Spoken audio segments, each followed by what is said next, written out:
Energizing combo sets. Hearty noodle. Panic! The answer's here. Bang knows. Bang knows. Bang who knows. Starlight Night transformation. It's a promise. Let's protect our home together. Energizing combo sets. Hearty noodle.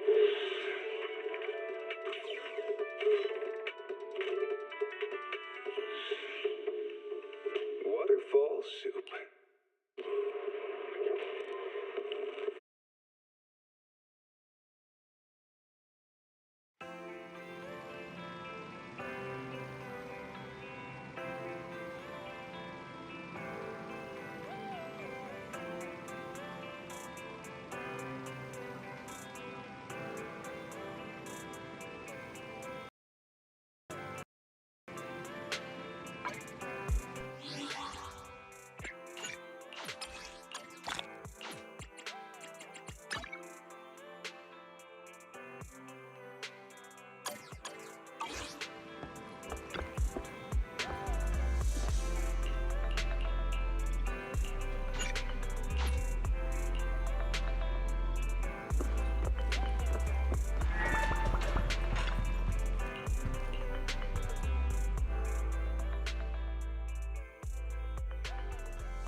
Lord Phaethon, this time let me.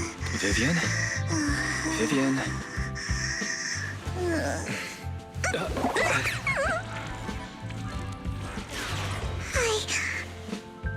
I didn't disturb your sleep, did I?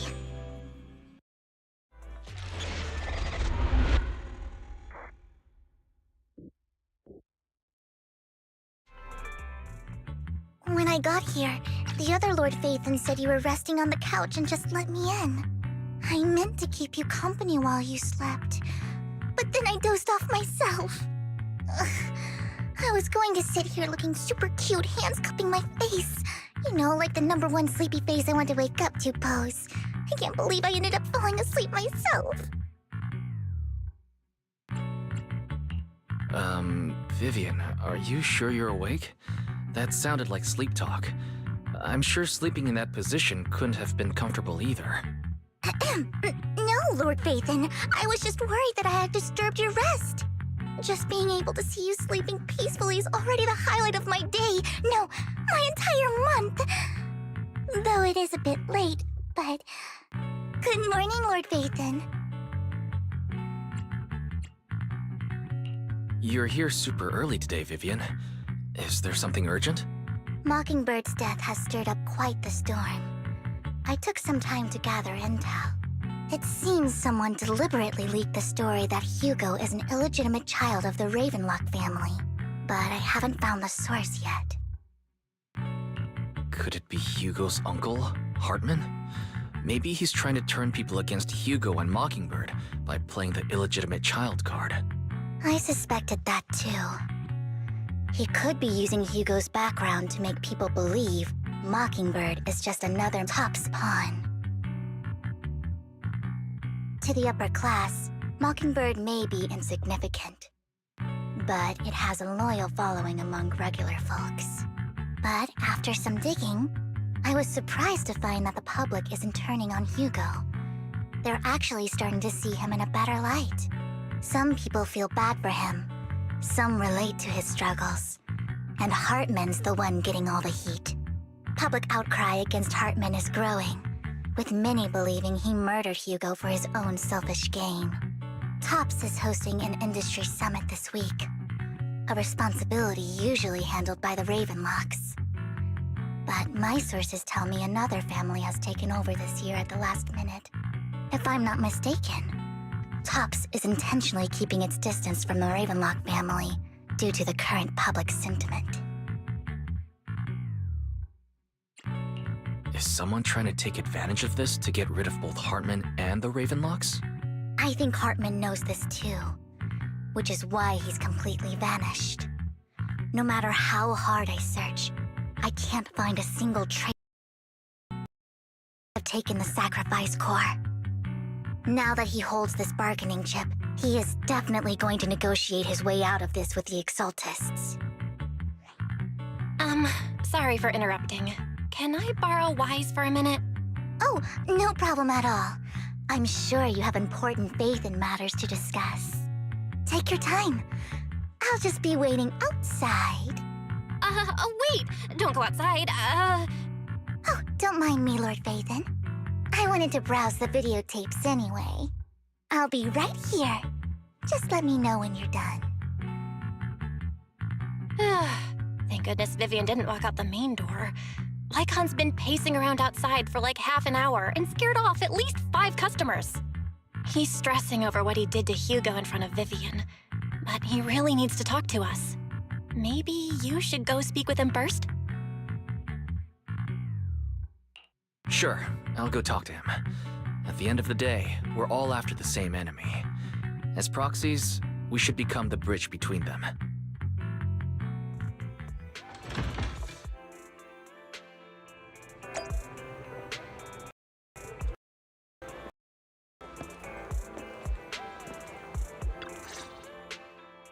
Good morning, Master Proxy.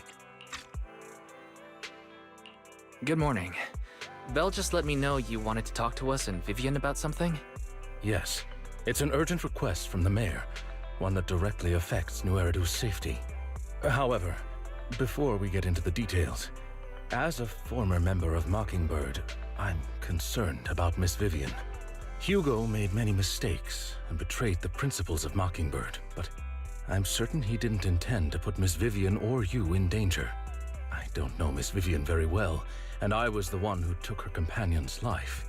I might not be the right person to comfort her, but I hope she doesn't regret the choices she made, or lose faith in the path she chose.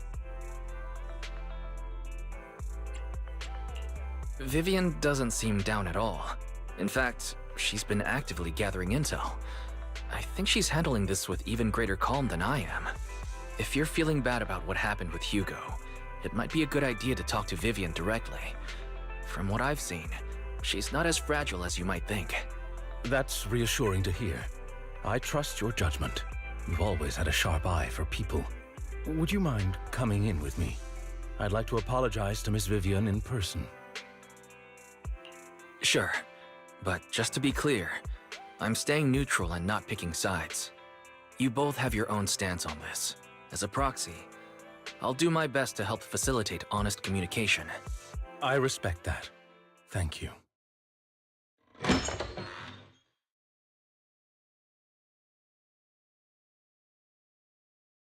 Miss Vivian, I'm very sorry about Hugo. You don't have to explain anything. I'm also part of Mockingbird.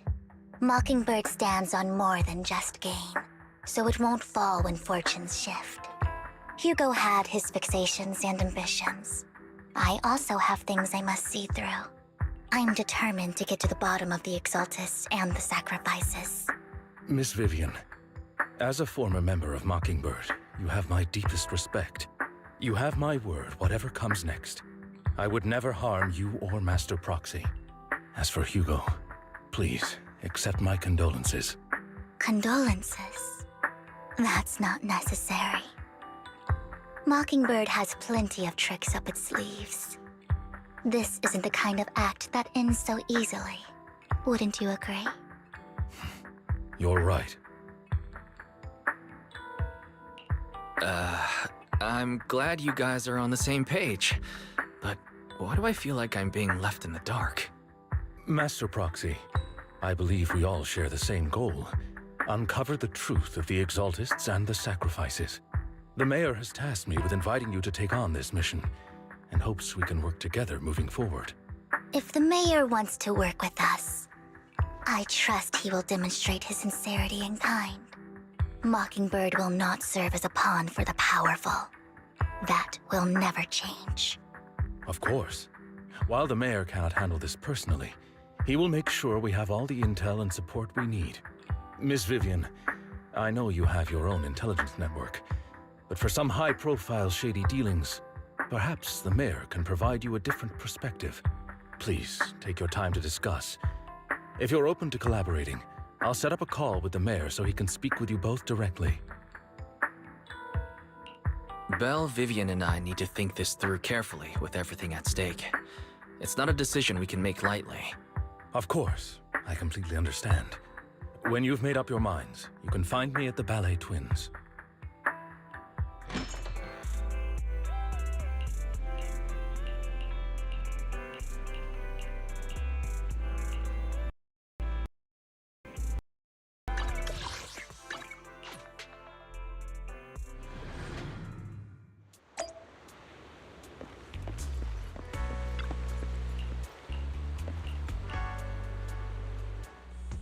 I'll connect the call to the mayor now.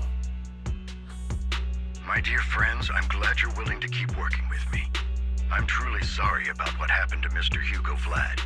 I didn't anticipate things would turn out this way. As mayor, I can't fully condone Mockingbird's actions, but personally, I had a lot of respect for Mr. Hugo Vlad. I looked further into Bringer's map. The sacrifices were created by an exaltist named Landon, who was active in Janus Quarter. Mr. Landon passed away in an accident a few years ago. Before he died, he was researching sacrifices and was said to have created a batch of serum that could turn living people into sacrifices. The problem was, the serum wasn't stable, and after his death, the recipe was lost. No one knows what happened to the exaltist in Janus Quarter back then. But it's clear that after the leader died, there haven't been major exaltist activities in the area. Bringer's map marks the locations where the exaltists' most successful attempts at creating sacrifices were.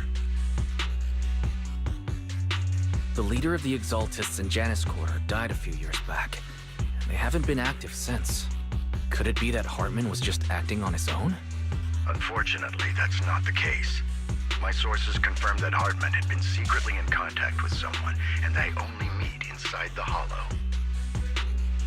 Is it possible it's someone from TOPS? TOPS is a huge alliance of corporations. They wouldn't bother getting their hands dirty. Instead, they just sit back and reap the rewards. Everything Hartman is doing is to secure his place in TOPS and strengthen his power within the Ravenlock family. If my guess is correct, Hartman has gotten in touch with the remaining members of the Exaltists that used to follow Landon, helping them create new sacrifices. But what's in it for TOPS? There's no way the Exaltists would just hand over their secrets about sacrifices to Hartman, right? A sacrifice outbreak would throw the city into chaos. And that's when TOPS steps in, taking control of the situation on their terms. The public will see the mayor as incompetent, while TOPS comes off as the real protectors of the city. And when that happens, public trust will shift towards TOPS. And Mr. Mayor, you might find yourself in an unfavorable situation. Still sharp as ever, Miss Vivian. So, what exactly do we stand to gain from partnering with you? Please don't tell me you're doing this out of some noble concern for your citizens. I'm not some hero of justice, and I don't believe in lofty ideals or empty promises. We have a common enemy. While our ideologies may differ, we can work together on this. And as proof of good faith, I may not know exactly where Hartman is, but I can fan the flames over Mockingbird's death and escalate conflicts within the Ravenlock family. So it was you behind the rumors. No wonder I couldn't trace the source of the public outcry. I'm not the one who started the rumors. I just helped them spread faster after they leaked. And I pulled a few strings to make sure the story painted Mr. Hugo Vlad as a heroic figure who was unfairly persecuted. As I said before, I had a lot of respect for him, and I'd be happy to clear his name. Now let me lay out my terms for collaboration. After looking into it, I found that the dormant sacrifice you discovered wasn't the only one. There are more places where sacrifices might be lying dormant. Too many eyes are on me right now, so I can't send my own men to deal with it. I'd like to ask you to retrieve the sacrifices from those locations. I'll make sure to dispose of them once you do, so no one will be able to use them again. On top of that, I've asked a friend to help monitor your physical condition, and maybe even uncover more of your potential. Her research overlaps with your teacher's work. You don't need to worry about her capabilities. She's a Void Hunter rank special investigator. Really? A Void Hunter rank special investigator is going to be assisting us? And she's involved in our teacher's research? That's right. She's heading to Janna's quarter for some business. I wanted to set up a formal meeting, but she declined. She prefers to assess things on her own, and will reach out when the time is right. She'll let you know the details then. So it looks like you both are on board with this commission and ready to help recover the sacrifices? Okay. This affects a lot of ordinary people in New Eridu. We'll do our best. I know you won't let me down. Given our positions, we might not be friends, but we're definitely not enemies. I'll leave the rest to you then. I've got to go. Goodbye.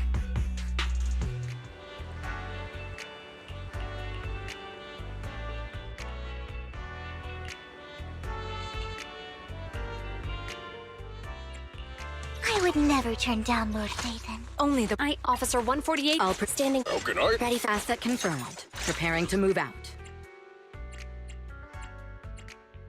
Huh? Is something? Let's we fight. Eradicate all evil. This is the... Let's light this hollow up!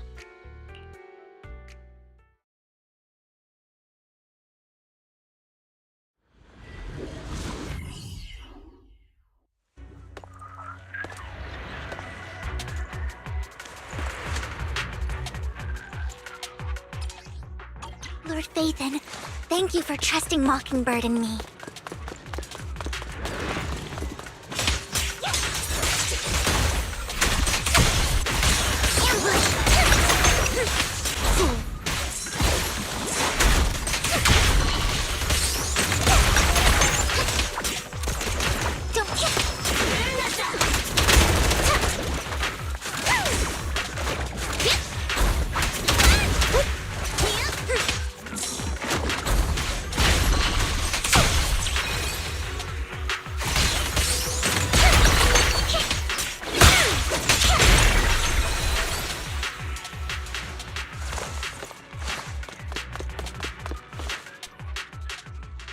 Already taken the dormant sacrifice from here?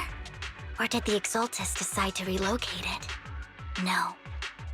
If these dormant sacrifices aren't handled carefully, they could awaken and turn against anyone nearby. She wouldn't risk moving them unless it was absolutely necessary. Did she realize the mayor was looking into this?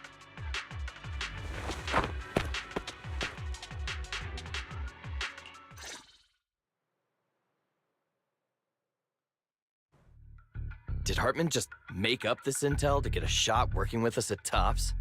I've been walking around forever and haven't found a thing.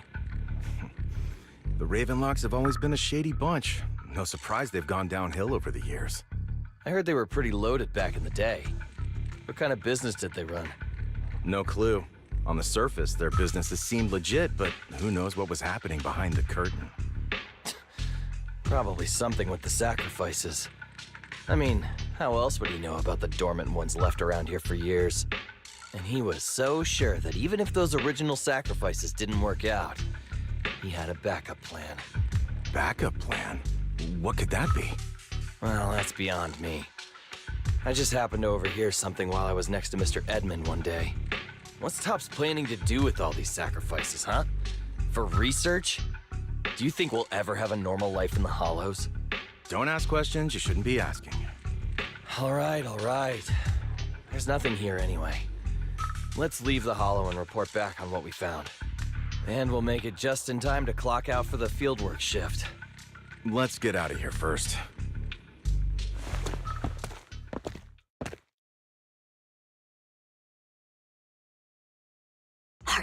Fool.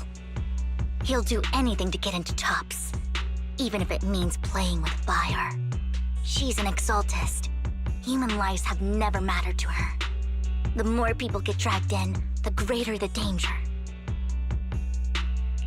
Vivian, you seem a bit frazzled. Who's this she you keep bringing up? I apologize for losing my composure. Please don't mind me. The she I'm referring to is with the Exaltists. Someone I have a history with. That's why the moment I heard about the sacrifices, I felt compelled to uncover the truth. I never meant to hide anything from you. It's just that, for me, the Exaltists bring back painful memories. And I'm not ready to face them yet. So, Lord Phaethon, please give me a little more time. Once I've gathered my thoughts, I promise I'll tell you everything. Sure, I'll stop asking. What's more important than an unspoken past is the person standing in front of me now. As for everything else, we can talk about it whenever you're ready to share. Lord Phaethon, if we weren't in such a hurry, I'd spend 3 whole hours singing your praises. I'll make note of this and make sure to get it done before bedtime. First things first, let's track down those dormant sacrifices. The Exaltists have probably realized someone's after them by now. I wish we knew what Hartman's backup plan is. I just can't shake the feeling that something bad is about to happen. Yeah, Lemmy.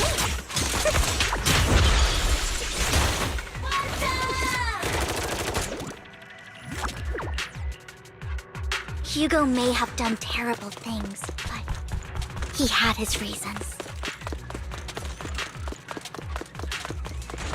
Mockingbird might be seen as the bad guys by a lot of people, but don't touch me. Ironically, joining Mockingbird is what put me on the right path.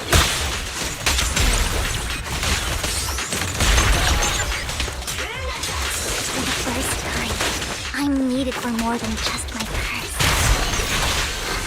Nothing here either. Are we too late? There's...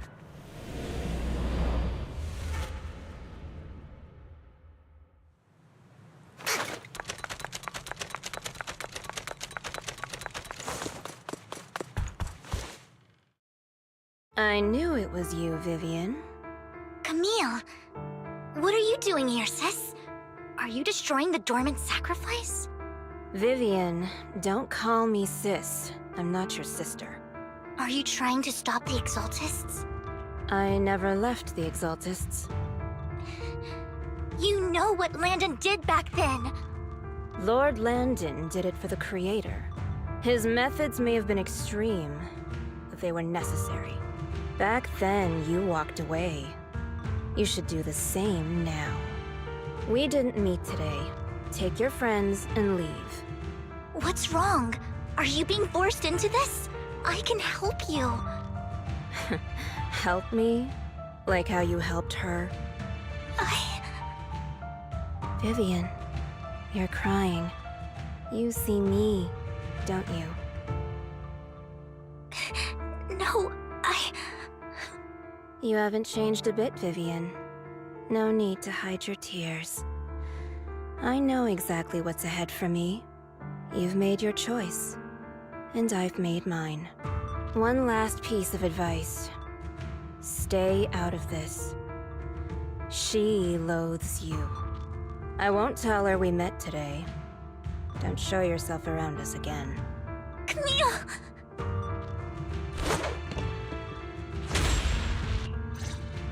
Lord Phaethon, watch out!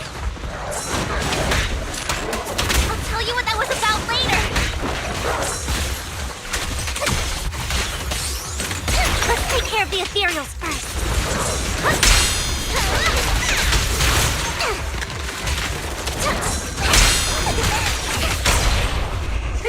What the?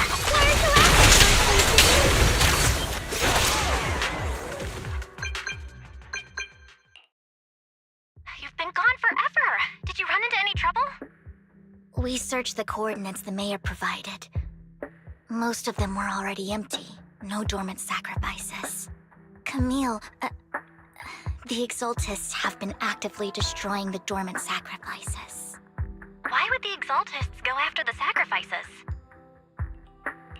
I saw it too, but I can't figure out why the Exaltists would do this. And one of them is someone I once knew. I thought she would leave the Exaltists after Landon's death, but she stayed. Wait, what did I miss? Why do you know so much about the Exaltists, Vivian? When I was a child, I stayed with the Exaltists for a while. Back then, Landon was one of the most respected figures among the Exaltists in this region. A lot happened, and after Landon died, I left. I can't turn a blind eye to the sacrifices.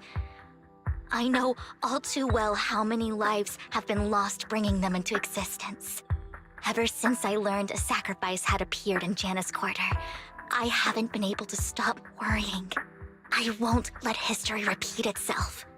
That's why I asked Hugo to investigate, starting with the Sacrifice Corps.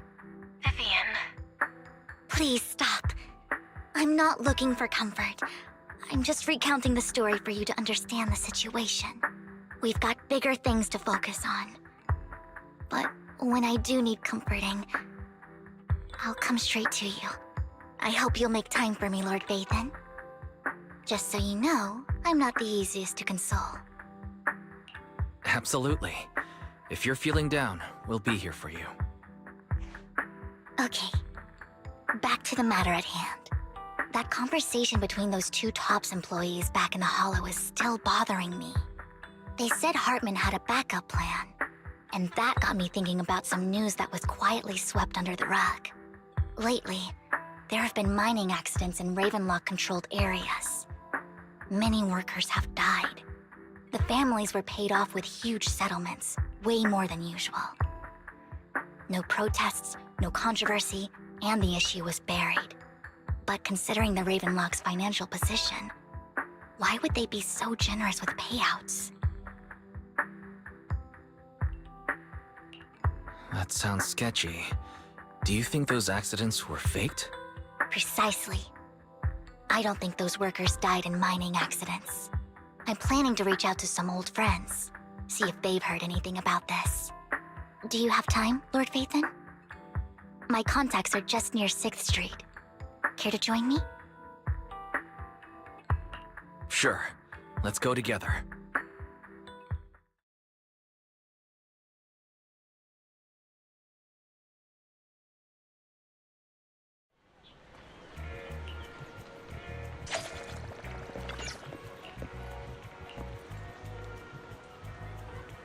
An old friend of mine said she has some new intel.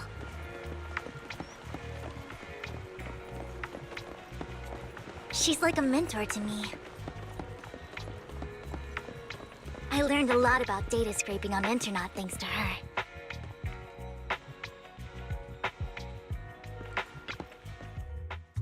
Rain! Long time no see. Yeah, it's been a while. Rain? So you're the old friend Vivian was talking about. Yeah, Phaethon. Long time no see. Rain! You actually know that Lord Vathan is Lord Vathan? No, I mean, you actually know Wise is Lord Vathan. I didn't know right away. One time, I needed a favor from Nicole. I only found out after meeting them. I mean, who would expect a legendary proxy to be running a video store for a living? Oh, by the way, your idol... Rain! Let's not bring up old stuff. Lord Vathan wouldn't be interested in that. Why are you all tense? Right! Lord Phaethon lives on 6th Street too, and might know your idol. Remember when you traced that post on Internet to 6th Street and actually went to check it out? And you came back all bummed, spouting nonsense. Like there was only a black cat at the location, and maybe your idol is actually a talking cat. Or something like that.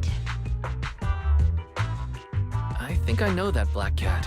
It hangs around our shop now. Lord Vathan, please, let's drop this topic. Come on, Vivian. It's been years and you still won't say who your idol is. If you'd just let me, I'd have tracked them down ages ago. I get it. You want to find the person who's important to you on your own. But you've tried so hard already. It's okay to lean on me a little, you know. I'm sure your idol won't hold it against you. I shouldn't have come to see you. Huh? What's wrong? Rain, Vivian said you might have some intel for us. Should we get into that first? All right, let's get down to business. Here's something I'm pretty sure about. The Ravenlock family's claim that those missing workers died in an accident? Don't buy it. The last signal from those workers was near the Hollow, then communication went dark. I think they were taken into the Hollow. And yesterday, I picked up that the Ravenlock family secretly hired some people to search the Hollow's perimeter. I caught a weird distress signal from someone and managed to track down the source. When I tried to reach out, the signal cut out completely. The last trace of the signal was near Lumina Square. Finding someone in real life isn't really my thing, so that's where you come in. Okay, we'll take a look around. You just said this is something you're sure of. Do you have anything you're not so sure of? I dug up some info online, and one thing stood out. A few days ago, there were some creepy sounds coming from an abandoned warehouse by the port. The place was locked up, so no one could see what was happening inside. Not sure if it's related to your search. If you don't find anything useful around here, it might be worth checking out. Well, that's all I have for you. Thank you, Rain. Don't get all emotional on me now. I'm just helping out a friend. This one's on the house. Consider it payback for the favor you did me last time. But if you still want to find your idol, hit me up. I've been curious for what... All right, don't worry about it. I'll manage it myself. Stop being so nosy, Rain. Nosy? Nah, just professionally curious. What kind of person is worth all this searching, huh? But honestly, whoever they are in real life, they've become a part of you. You've come a long way in this search, Vivian. I much prefer the person you are now. So if you find this person, don't chicken out. Go meet them. People will appreciate you for who you are. Rain.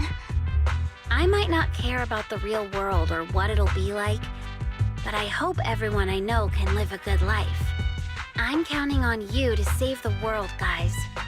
All right, I have other business to take care of, so I'll leave the rest to you.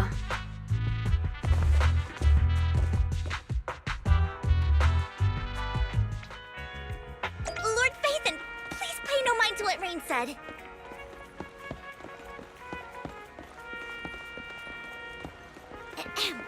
That big guy's up ahead. Let's hurry.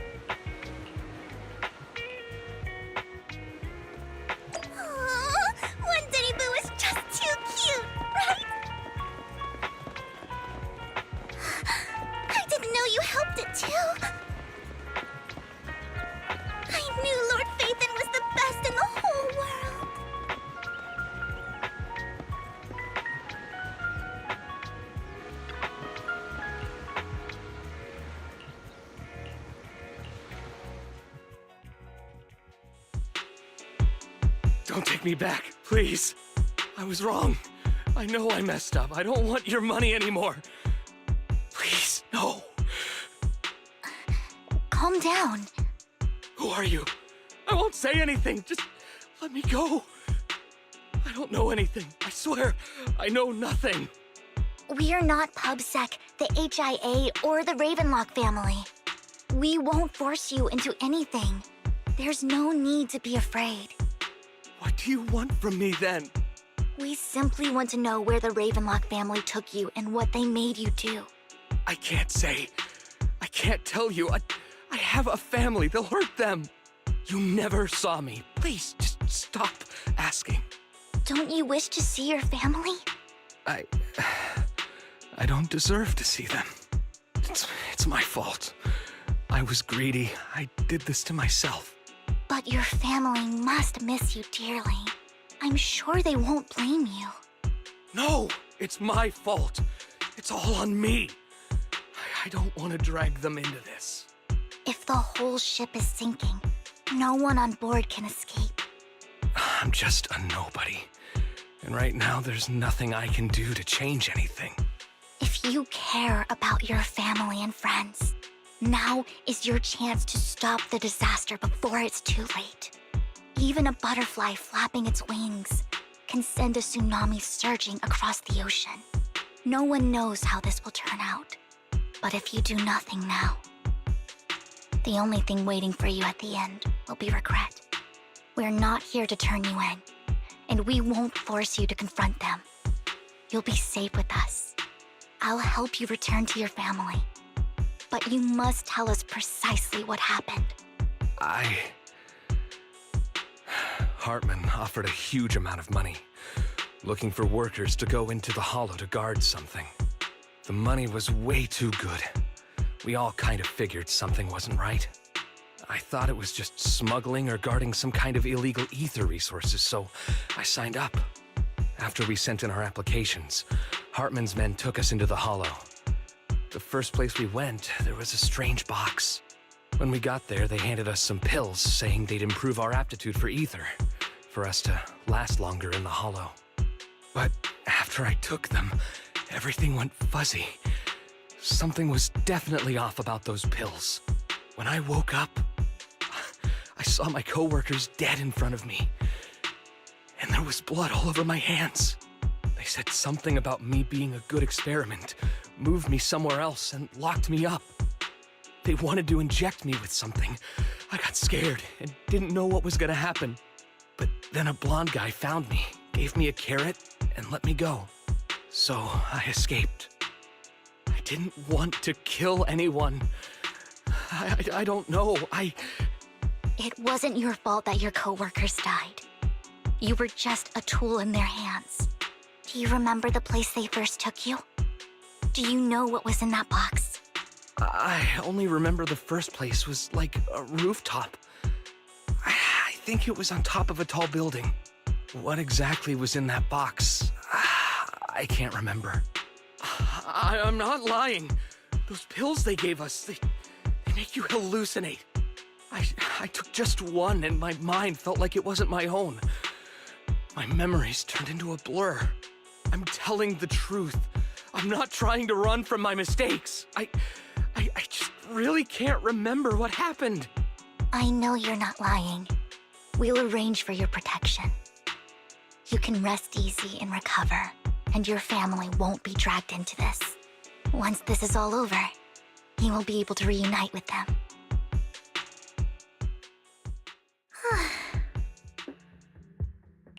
Sometimes I wonder if you've had some kind of special training, Vivian. No matter who you're up against, you seem to analyze the pros and cons and make a judgment in no time. Actually, I wasn't always like this. I used to run away when things got tough. There was even a point where I just wanted to disappear. As if my very existence was the source of suffering. I wondered. Perhaps leaving it all behind could put an end to the pain. It's hard to picture that. My first impression of you was pretty, assertive. Well, I was on a mission at the auction when we first met. And just as Rain said, I've come a long way from who I used to be.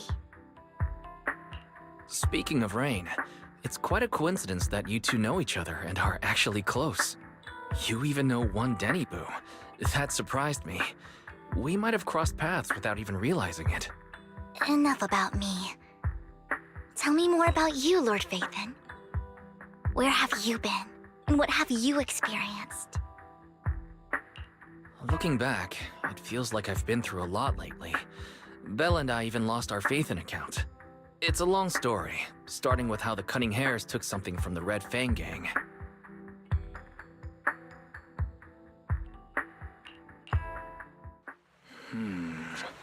It should be around this area.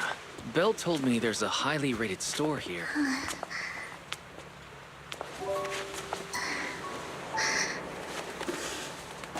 Lord Phaethon! What's wrong? I've seen that black cat on 6th Street. That harmonica in the outer ring you mentioned. I've heard it before, too. I've even been to the monument outside Hollow Zero. But none of that was a coincidence. It was me.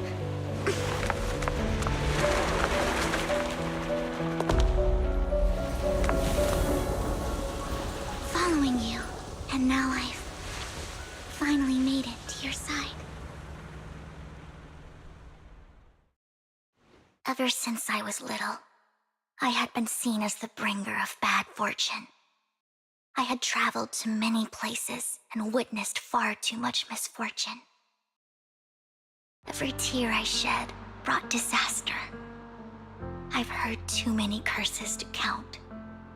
I loathed my tears as much as I despised my own existence. Wherever I stayed, tragedy followed. I had roamed too many places, and each time, it ended the same way.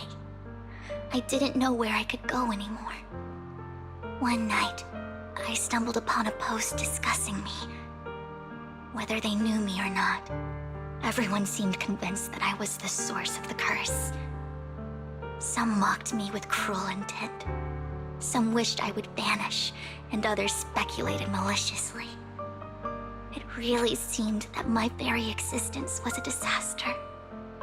In that moment, as darkness enveloped the city, I saw lights flickering to life all around New Eridu. So many lights, and not knowing where to go, I thought, if only I could disappear into those lights. I made up my mind, and right then, my phone rang. I decided to take one last look. I wanted to know who left me my final message from this world. It was you, Lord Phaethon. Huh? Me? Yes. And I checked with the other Lord Phaethon. You were the one using the account at that time. But I know you probably don't remember it. After all, it was just an ordinary day, with an ordinary post and meaningless comments online. But for me, it was the night I finally realized where I could go. I wanted to walk the paths you had walked, see the sights you had seen. And then, one day, share it all with you, face to face. So, I have to ask, what exactly did I say in that reply? Well, you'll have to figure it out for yourself. I'm not telling you. You're putting my memory to the test. So, Lord Phaethon, thank you. Not only for that comment you made that day, which was a silver lining for me, but also for giving me the courage to become who I am today. The Vivian standing right in front of you now. Lord Phaethon, I truly like who I've become.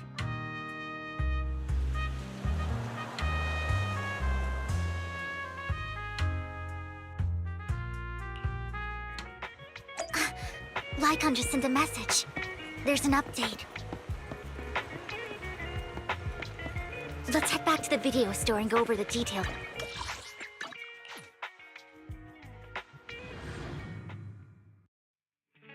Wise, you're back. Looks like Lycon up with... He said I should just chill until we can talk online. I'll call him now. Master Proxy, Miss Vivian. The gentleman Rena brought back has stabilized and calmed down now. Based on his account, we've identified where Hartman is hiding the core. He also mentioned that Hartman plans to trade the core with a group of people. We suspect that this group consists of members from the Exaltists. I knew it. Now that we have the location, it would be splendid if we could seize the sacrifice core before they do. Precisely. We hope you can head to the location as soon as possible to secure the sacrifice core. All right, we'll get there right away. I have other matters to attend to, so I'll leave the retrieval of the sacrifice core in your capable hands. The mayor's friend that he mentioned before will also be assisting you this time. The target coordinates have been shared with her, and she'll meet you there. Please ensure your safety, and I wish you all the best.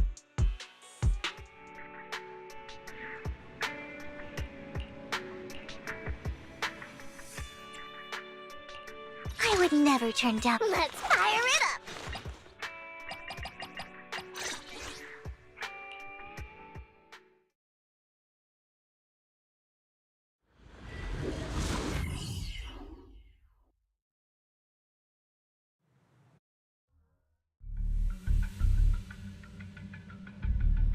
Where's the sacrifice core? Camille, you really think I'd stroll around with something this important? Plus, even though the Ravenlocks and the Exaltists have been working together for ages, I've hardly even met Lady Dina. I'm the one offering the sacrifice core here. I'm curious what Lady Dina's got lined up for me in return?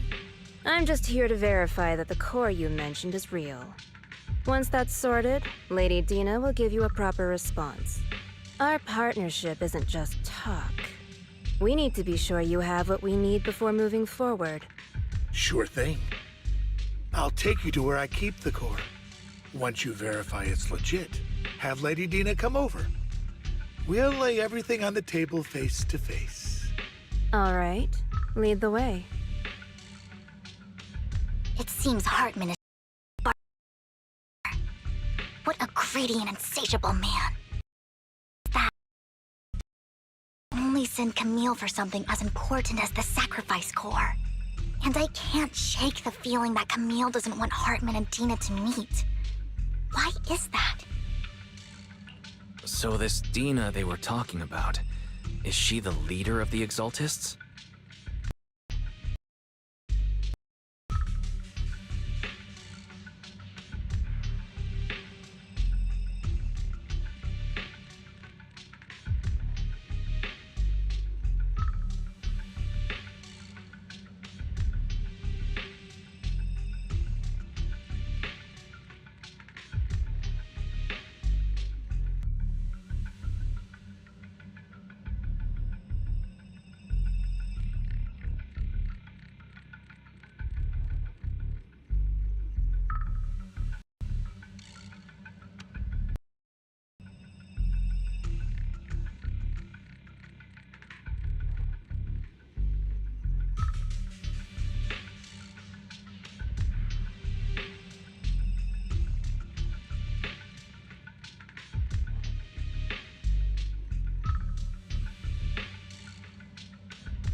Lord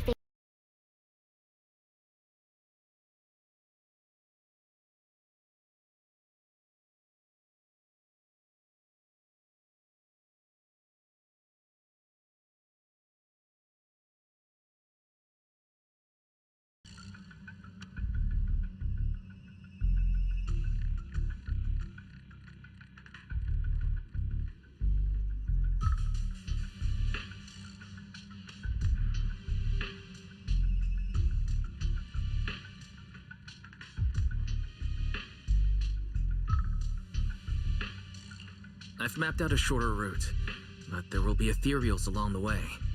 I'll leave the fighting to you, Vivian. Don't worry, Lord Vathan. You're in capable hands. I'll ensure your safety.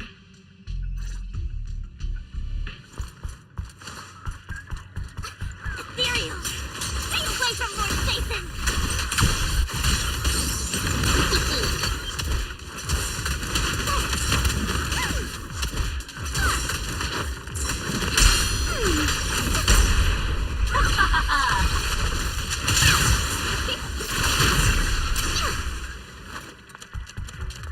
Looks like Hartman's trying to negotiate for more leverage.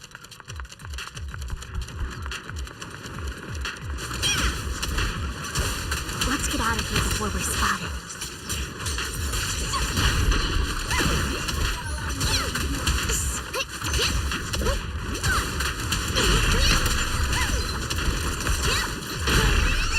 Let's keep moving, Lord Vathan.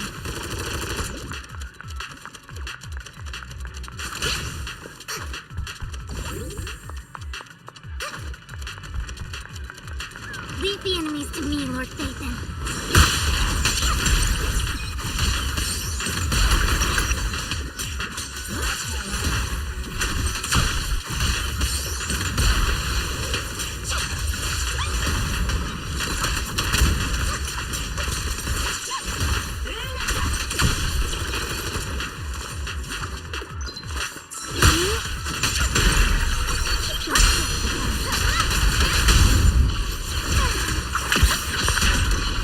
Over there. Looks like they're arguing.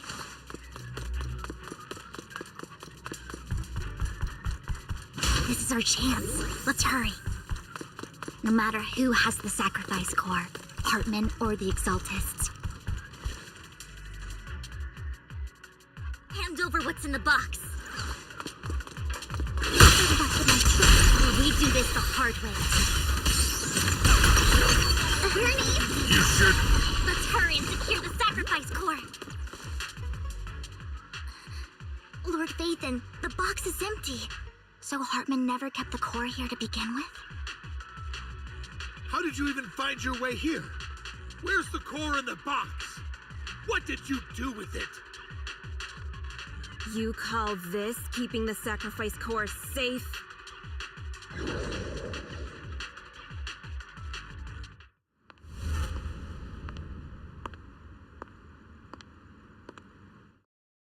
Vivian, it's been ages. Dina! Oh my, you actually remember me. So sweet. Look at you, thriving. I thought you'd totally forgotten about our past. So, tell me, do you ever dream about the people you've killed? Are they crying in your head all night? Back then, I had no idea. You had no idea? While you were soaking up all that love from Daddy and everyone else, you had no idea what was going on? I wasn't... Lady Dina, Miss Vivian didn't actually... Camille, when did I say you could meet up with Hartman today? I just wanted to make sure the sacrifice core is legit. I was worried Hartman might try to pull a fast one on us. Really? So loyal. I thought you'd be more like the old days. Just a few words from Vivian, and you'd be plotting my demise. Just like what you did with Father. I won't, Lady Dina. Don't even think about betraying me, Camille. You owe me for what went down back then. However, I do understand your worries. This core, it's fake. No way! I got this straight from Hugo. It can't be fake. How can you just claim it's fake without any proof? Ugh, seriously?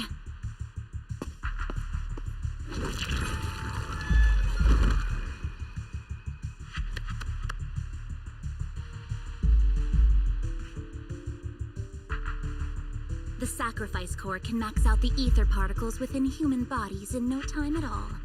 But look at your little subordinate. How uncouth. He's making noises like some animal. Can you shut him up? So annoying. The masterpiece Father made for the Creator isn't this worthless piece of junk you're holding. So, the real core. Vivian, where do you think the sacrifice core is really at? I don't know. If I knew where the real core was, I'd destroy it without a second thought. Dina, you understand what the sacrifices are, and you know those who were blessed should not have to endure such horrors. Oh, they shouldn't have suffered those horrors. Weren't you the one who decided if they'd be blessed or not? If it weren't for your tears, how would they have encountered such misfortune? How self-righteous, Vivian. Their fates were in your hands. It was you who brought disaster on them. Landon just needed an excuse. He needed someone to blame. Whether I shed tears or not, he'd treat living beings as mere subjects for his sacrifice experiments. Dina, you know all of this. Landon even went so far as to sacrifice you. Shut up, shut up, shut up! Father did it for his great cause. Vivian, why do you always mess everything up for me? Everything! You did it before, and now again! You just had to ruin my plan. I was so close to fulfilling Father's last wish. If you don't give me the sacrifice core, be prepared to become food for the ethereals. I told you I don't have the sacrifice core. Otherwise, I would have destroyed it already. Lord Phaethon, find the right moment to retreat. She can be quite unpredictable when her temper flares. Oh, really? You don't have it? Then I suppose there isn't a reason to keep you alive.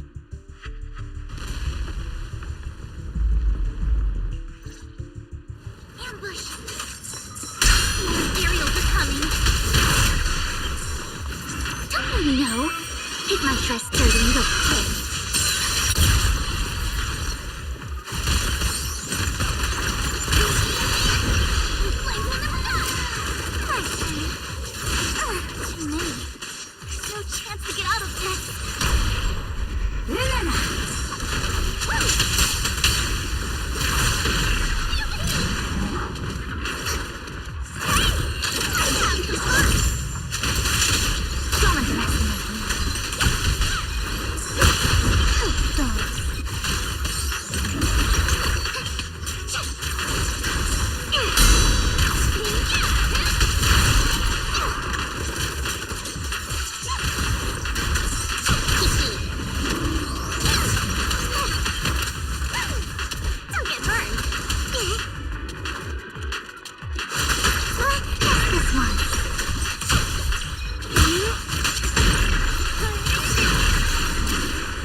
Palace, good fortune, closed gate, safety.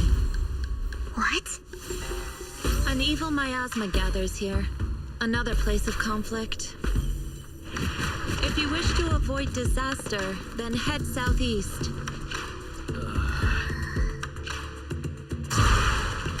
Now! Thank you.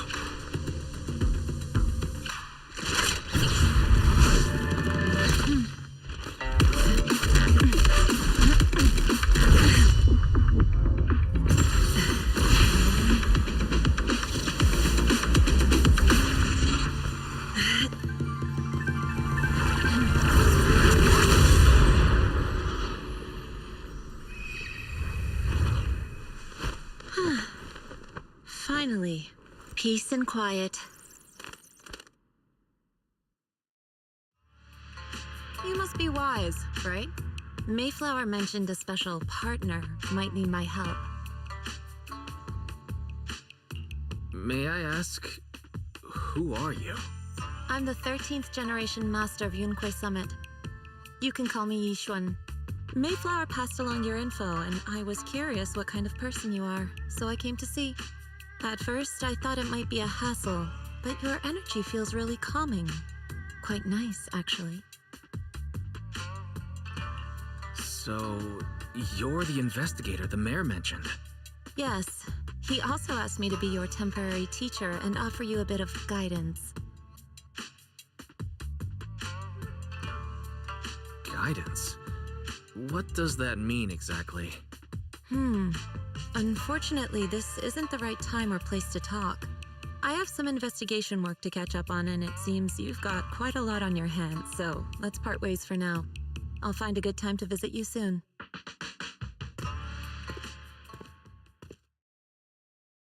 I'm so sorry, Lord Vathan. I'm just not feeling very well. I think I'll head back for now. I'll investigate the sacrifice core and reach out once I find something. You don't look so great. Let's get out of here and figure things out later.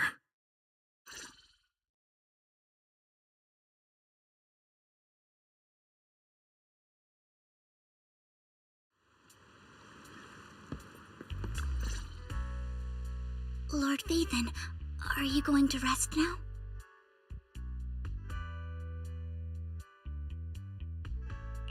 I can head back later, Vivian. You seem a bit off since we left the Hollow. If you want to talk about what's bothering you, I'm here. Sometimes it helps to get it out. I didn't mean to keep my past from you, Lord Vathan. When I was little, people thought I brought misfortune, so no matter where I went, no one wanted me around for long. Then, one day, Landon adopted me and brought me to the Exaltists. There, I met Dina, who was so kind to me, treating me like a dear sister. She told me her father, Landon, was a great man who'd one day make everyone stop fearing the Hollows, so all life could live freely inside and outside of them. Dina helped Landon pick people for the blessing, and everyone in the Exaltists respected her greatly. Those who received the blessing would have a better Ether aptitude, allowing them to enter the Hollow freely without fear of sudden disaster. Back then, Dina would chat with me every day, always about the Exaltists and her father. But things between us shifted when Landon asked me to step in for Dina. Landon told me I didn't only bring misfortune, and that if I listened to him, I could actually help people. After that, he'd take me to meet people, and if I shed tears, he'd give them a blessing medicine. Those who got the blessing could dodge calamities. At first, I was ecstatic, thinking I could help others. I shared my joy with Dina, but that was when she started to pull away from me. Was that blessing medicine the same sacrifice serum Bringer had? Yes. To be precise, it was an early version of the sacrifice serum. Landon's medicine wasn't stable. The medicine Landon developed could boost abilities quickly, but also sped up the development of ether corruption. In the end, most people turned into ethereals, and a few became sacrifices, losing all human consciousness. The ethereals were killed while the sacrifices were given to the higher-ups of the Exaltists. The Exaltists wanted the sacrifices to hold human consciousness, so Landon's medicine was seen as a failure, and he gradually lost influence within the Exaltists. One day, I saw Dina, and tears streamed down my face. In a bid to save his reputation, Landon decided to let his own daughter receive the blessing. I had always thought that getting the blessing was a good thing, until I saw terror in Dina's eyes that day. That evening, I broke Landon's rules for the first time and followed him out of the Exaltist's residence. I trailed him to the Hollow, where I witnessed someone who had been blessed becoming corrupted. In the end, that person became an ethereal. Then, without hesitation, Landon killed him. Before Landon returned, I went back to the residence and snuck into his study. And there, I uncovered the truths I just told you. And just a few days later, it was time for Dina to be blessed. I wanted to save her and stop anyone else from getting deceived. So, that day, I told everyone present that Landon should be the one to receive the blessing, not Dina. At first, Landon argued, and no one believed me. But in front of them all, I looked at him and let my tears fall.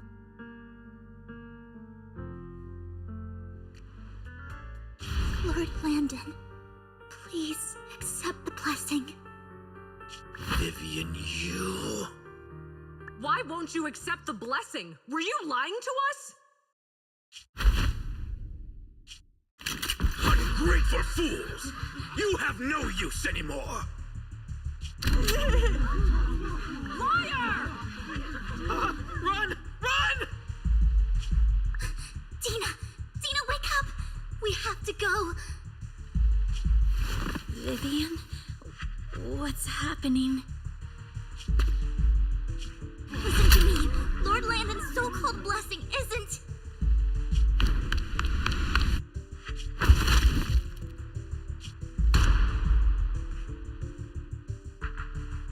Father!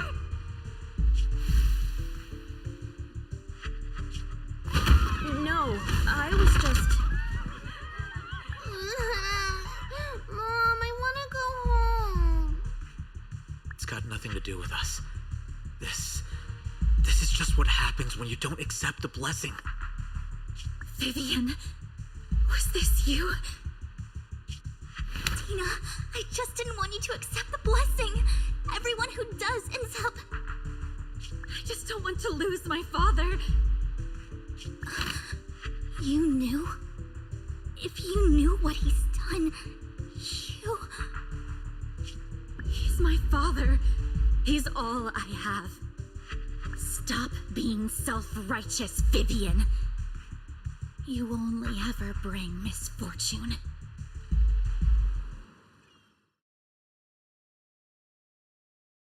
I thought once Landon was gone, Dina would leave the Exaltists. I never expected her to continue his research, or that Camille would stay.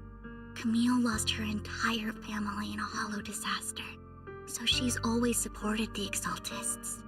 She's not a bad person. She's just someone searching for hope.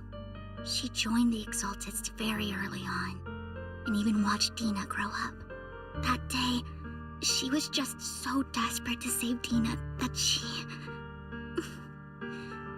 All these years, she's been following Dina, taking care of everything out of guilt, I think. But I didn't just fail to save Dina. I trapped her. I see misfortune approaching, but I can never change its course or avoid the bad ending. Maybe I really am a bringer of misfortune. No, you're not the one causing trouble. Whatever went down with the Exaltist, it was Landon who was pulling the strings. As for Dina and Camille, they knew the truth and they made their choice. The Hollows and the disasters they caused took more than just their loved ones. Not all survivors cling to obsession and hatred like those two do. Lord Phaethon. You need to believe in yourself, Vivian. From what I can see, you're handling this sacrifice crisis pretty well on your own. Besides, you told me you really like who you've become. I hope that you can believe in that at the very least. Yes, that'll always be true. Thank you for listening to my story today. Years have gone by, but I've never had the courage to face all this. Maybe Dina and I were meant to meet today, so I could finally spill it all out. It lightens my heart a little. Lord Phaethon, you truly are a wonderful listener. Not just today. Whenever you're feeling down, know that I'm here for you. I will. It's been such a long day. You must be exhausted. I'll track down the location of the sacrifice core and let you know what I find. Good night, Lord Phaethon.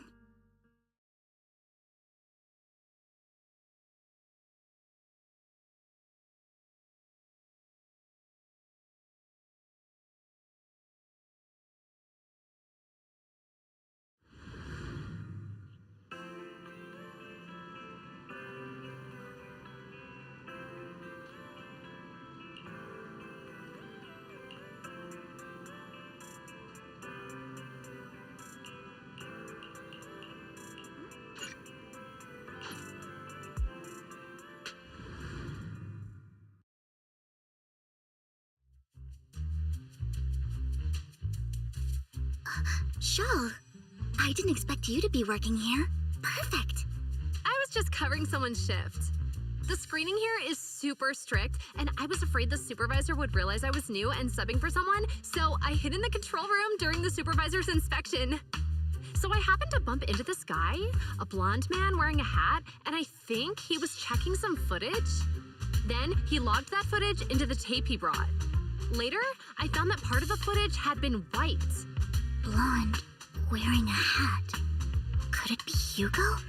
Do you know him? I think it's him. If it were Hugo... I think I know where he would hide the tape. Thank you, Shaw. You were a big help.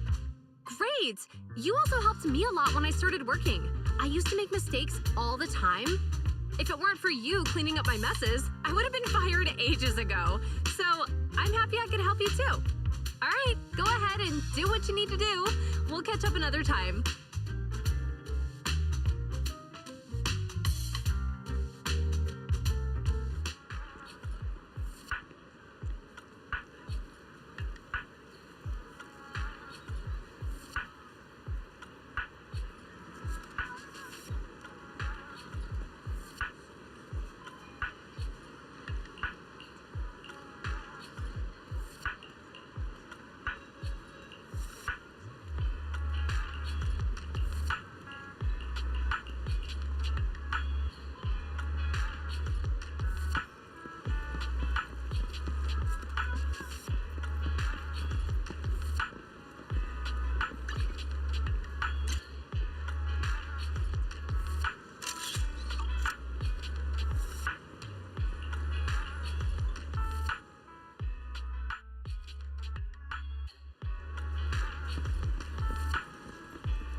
If I'm not mistaken, you and Vivian share the same goal. Silence is no good for negotiation. I just don't want Dina to reach a point of no return. Hasn't she already reached that point with what she's doing? The formula for the Landon serum was lost, but a batch survived, and Dina was able to develop a substance that can be used for mind control. She's trying to combine the two to make sacrifices that would obey human commands. If the dormant sacrifice and the remaining Landon serum are destroyed, we can put an end to this. Dina's concoction can't create sacrifices on its own. And the sacrifice core? That belongs to the creator, not her. Although I find Landon's methods despicable, I can't deny that the Exaltists and the Creator are leading us in the right direction. I just don't want Dina to spend her life trapped by her father's mistakes. I mean, no offense, but I find your protectiveness rather weird.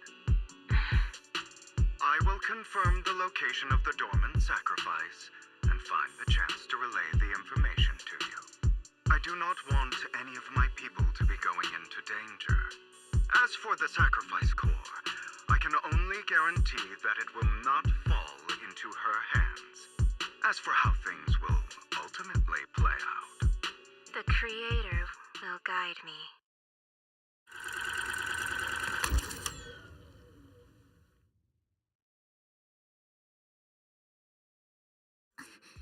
Camille was actually destroying the dormant sacrifice? Compared to Camille's motives, I'm more concerned about whether Hugo has more plans lined up. Hugo... he... Wise, Lycon just sent a message saying he's got something urgent that he needs to talk to us about now.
All right, let's patch him in. Master Proxy, I apologize for disturbing you. We have just learned that the Ravenlock family will host a banquet tonight. This banquet is rather special, as they're allowing members of their family to invite business partners to attend. With Hartman at the center of controversy, there are many members of the family who are eager to use this opportunity to replace him. The mayor has been spreading rumors of a young tycoon who inherited a sizable fortune and is looking to partner with a person from an old and influential family. This information has lured a young man named Burton from the Ravenlock family. So, you want me to pose as this tycoon and use Burton to infiltrate the banquet? Correct. And Hartman's study is also located within the venue. I see. Hartman's study might hold valuable information. It seems like there's nothing left for me to do. You can attend as her +1. +1? Lord Phaethon, please go with me! Master Proxy, it seems Miss Vivian requires your presence, so... Yes, just your presence will help me immensely! Sure. If we go together, we'll be able to keep an eye out for each other. I'll accompany Vivian. I'll send you the time and place for the meeting with Burton. If you encounter any danger, please evacuate immediately or contact me for backup. I hope everything goes well for you tonight.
Miss Banshee, I believe I've shown you my sincerity.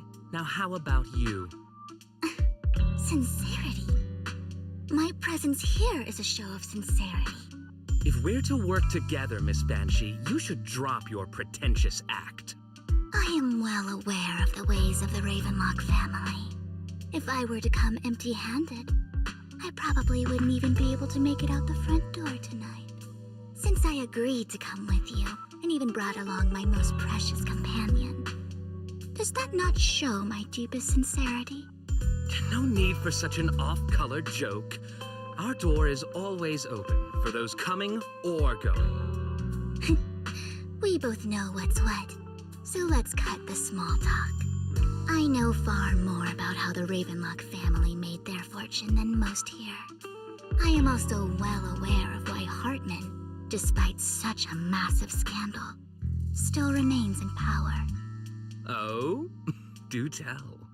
Exaltists, blessing, sacrifice, Landon. Where would you like me to start? How did you know that? No, who are you? Don't be so tense. If I'm not mistaken, it's about time the banquet began. My companion and I are practically famished. Is this how you treat your guests? By letting them starve? Perhaps when we've had our fill, we'll remember where the sacrifice is hidden. You know where the sacrifice is? So, can we go get something to eat now? And I'm also looking forward to receiving a special dessert from you. We can discuss what you wish to know while we enjoy dessert. Of course. I wouldn't let such an important guest discuss matters on an empty stomach. As for dessert, I will prepare it myself, and I guarantee it will satisfy you. I'll come find you later. I wish you a pleasant evening.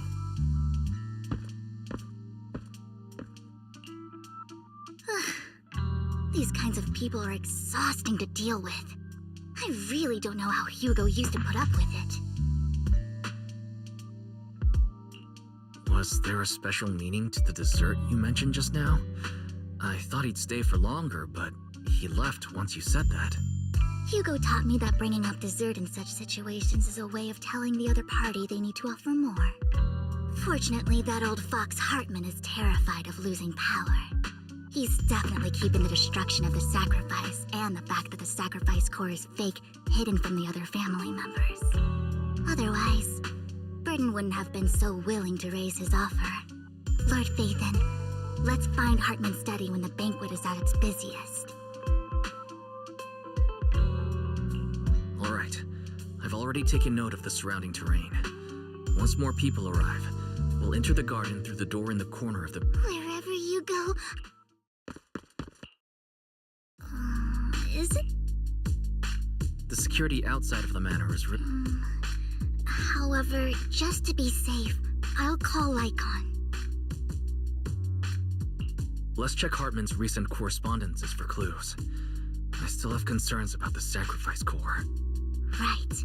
Though the core he gave Dina was fake, Hartman might have left a trick up his sleeve and hid the real one. Then let's split up.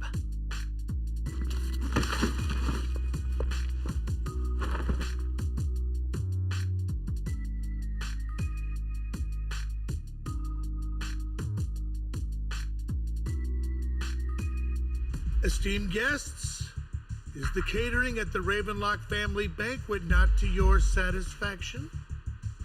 So much so that these two distinguished guests felt the need to come to my humble office to scavenge for food. Don't want to come out? Well, after all, you don't have long left. Burton, that greedy idiot, fell for the mayor's trap.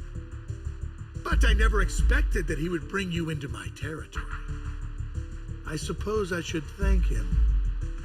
Otherwise, I would have had to go to great lengths to eliminate you. Vivian, Phaethon, give Hugo my regards.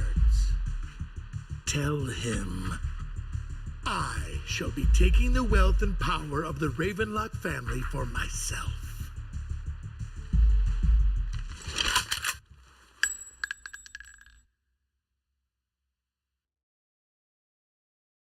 The bullet. How? Dear uncle, why must we be so distant with one another? You can just tell me what you want to say directly. Hugo! Impossible! You're... Uncle, you must know a Ravenlock will never stop until they get what they want. Did you really think I would be defeated so soon, when I have yet to trample you into the dirt? You filthy bastard! You only know how to resort to these petty tricks! Petty tricks?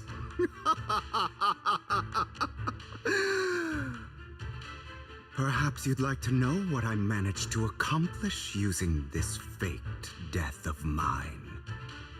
My dear uncle.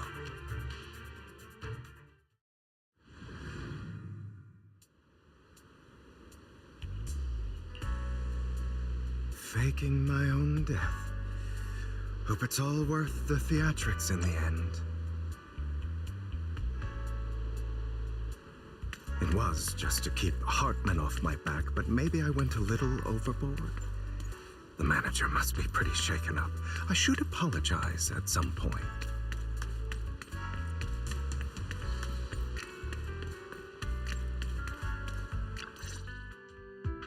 You're taking longer to rest than I expected. Lycon, you think too highly of my physical capabilities. Well, thank you for your cooperation. I must say, if nothing else, at least your acting skills have improved. Why do you look so angry? You should be happy. We pulled that off together with flawless teamwork and managed to fool everyone. Drop your foolish facade. I'm glad you still remember the code we set all those years ago. And thank you for ensuring your sleight of hand didn't deteriorate. Oh, right. I should also thank the blood bag hidden in my clothes and our other props. Do you remember when we last used this trick? It was probably ages ago.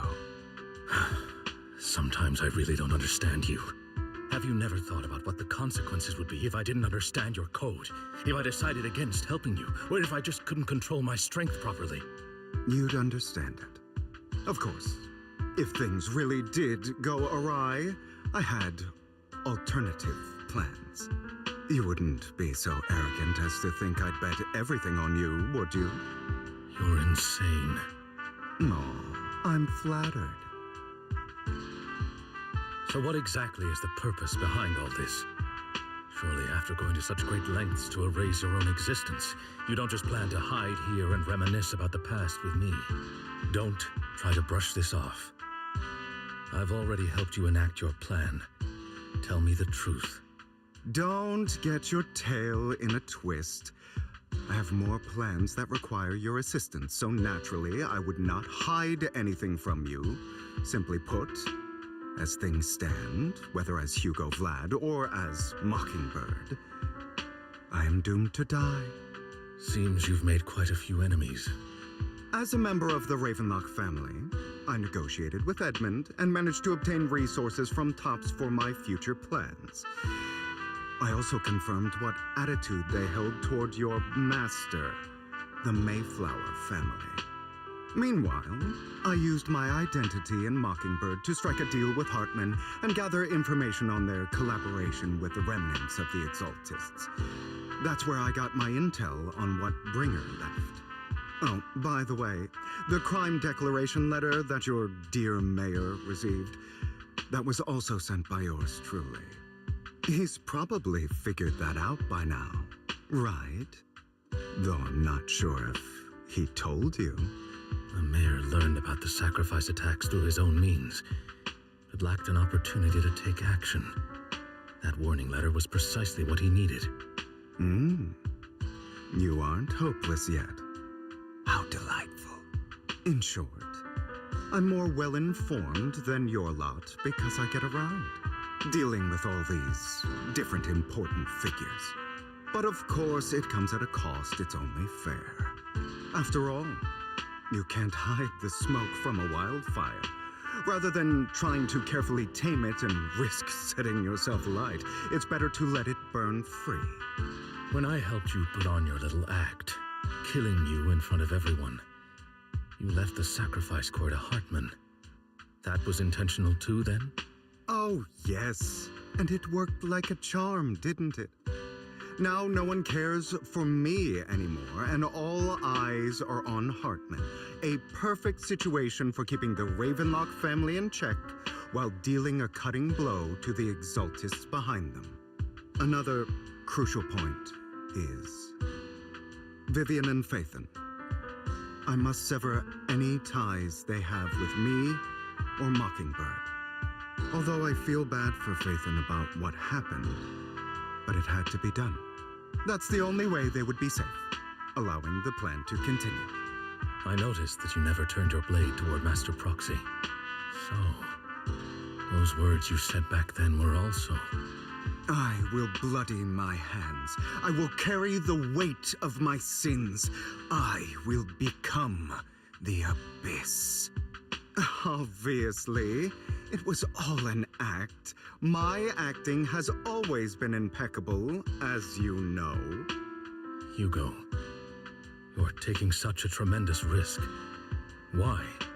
Would you believe me if I said it's for justice?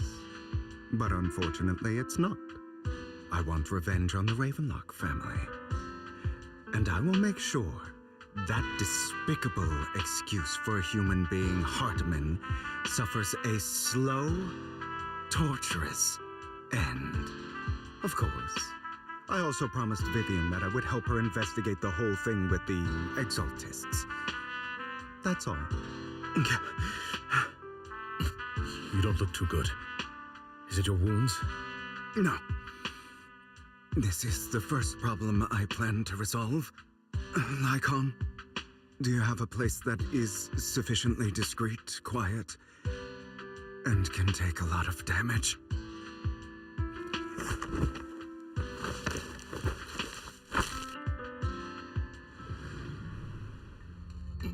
What exactly are you doing? Don't look at me like that. If I didn't have to do this, I wouldn't. Hartman recently obtained a bizarre substance, most likely from those crazy Exaltists. After use, it allows control of the victim's mind, to some extent. You were dosed with it? To be more precise, Lycon, I deliberately allowed Hartman to put this drug in my cup to facilitate our previous collaboration.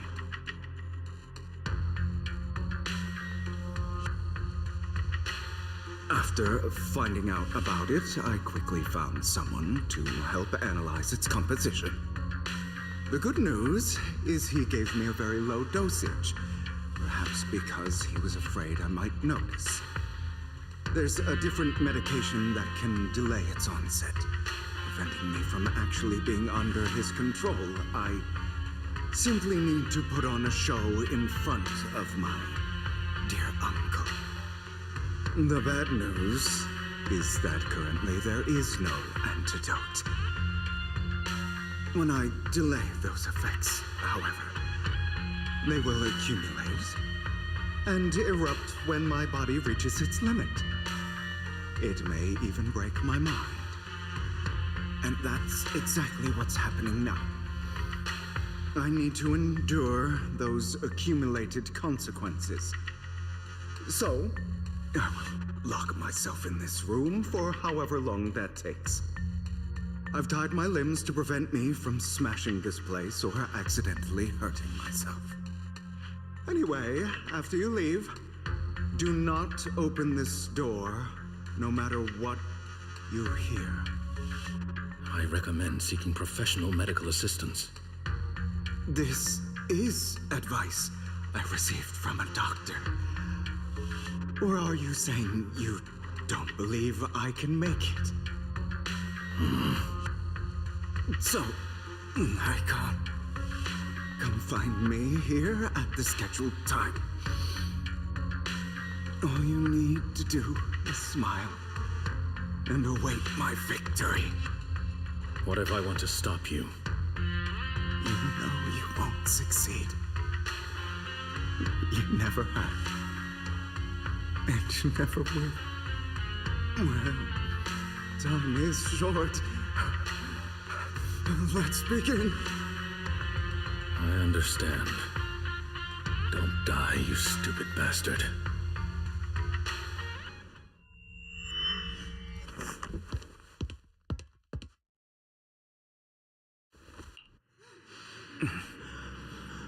Is this because the side effects haven't worn off yet?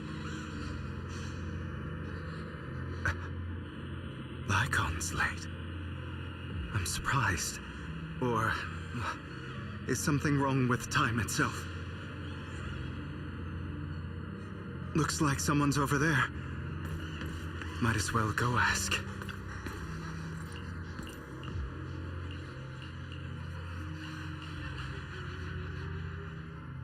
It's all your fault.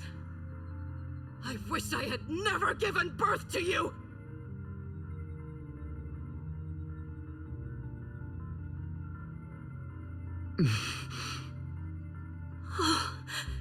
Everything will get better if you just die, right? If you die, he'll come back. We'll have another, more perfect child. One who will inherit the Ravenlock family bloodline. Then I'll be able to escape this pain. So, Hugo, for the sake of Mommy's happiness, just die, okay?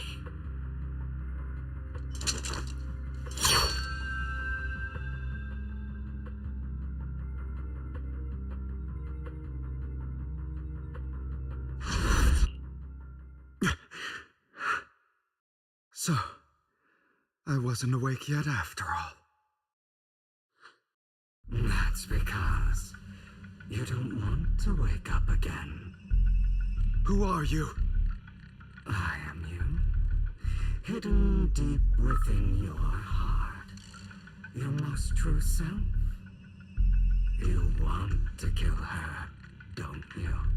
Your so-called mother. Every time she beat you without reason, when she tried to gouge out your eyes, when she sold you into that hell, laughing all the while. You wanted to be the one to end her life. Why not admit your hatred? As you are, you can hunt her down and make her pay for the living hell of a childhood she made you suffer. Yes, I hate her. I hate her because she was foolish and shallow, greedy and stupid. I hate her because she doesn't deserve to be a mother. She did everything she could to try and get into the Ravenlock family, believing she could live a life of luxury without having to do anything and never realizing she was a pawn, discarded from the very beginning. So she chose to blame me. Blame me for my heterochromia. Blame me for my very existence. But I won't kill her, because I know it won't change anything. She was incapable of loving me, just as she is incapable of loving herself. Have you been brainwashed by that dog? Keeping up the act of being some magnanimous and forgiving fool? Don't compare us. I've simply come to understand love or hate. I make my own choices, and they have nothing to do with anyone else. She sold you to the Ravenlock family for a huge sum of money. She used that money to start a new life without you. While she was indulging herself, you were going through Ravenlock Manor. Does it not torment you? Do you not feel the hatred? Do you not want to demand answers? Kill her. Only by killing her can you be truly free. For a long time, I thought the same way. But now, well, I want to make a different choice. Stop lying to yourself. You never had a choice. This weak-minded thinking will only lead you to failure. Like before, you'll be nothing but a worm, trampled into the dirt by those so-called elites. Do you still not get it? This is how the world is, and always has been. Hesitate and you'll be the victim. If you don't grab your knife first, you'll end up being on the other end of the blade. If you want to change anything, you must first become the one who makes the rules. Just like that woman. The only reason she could treat us that way was because we were weak.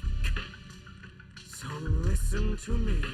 Find that woman, kill her, and prove to this world your strength. It's what she deserves. Why forgive them? They don't deserve it. I'm not forgiving them. Or rather, I don't care about them. They don't even matter, at least not yet. You know, perhaps the person I hate the most, the one I truly cannot forgive, has never been someone else, but rather my weak, powerless past self who could do nothing but hide inside a closet and cry. I hate myself for having neither the strength nor the courage to resist. I hate myself for begging for so-called familial love, even after being treated so terribly.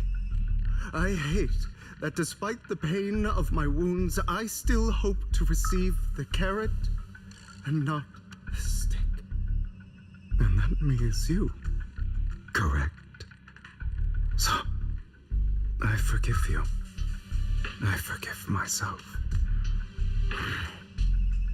You'll regret this, fool. Your pretty words mean nothing. You will ultimately return here to me.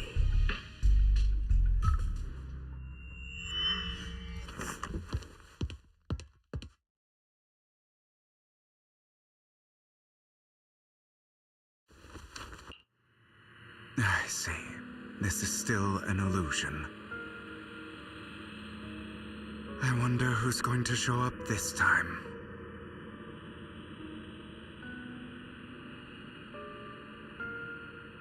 Brother! Hugo, let's play hide and seek. I'm already hiding. You'll find me, right? Like you always do. Serena.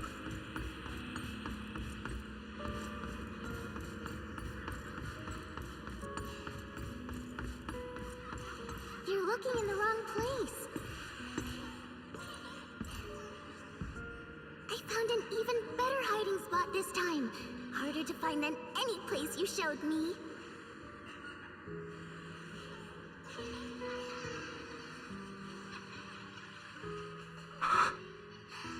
Hey, Hugo, do you ever wonder why I had to die? It was because of me. That's right. It was because of you. It's all your fault. If only you didn't exist, I wouldn't have had to suffer.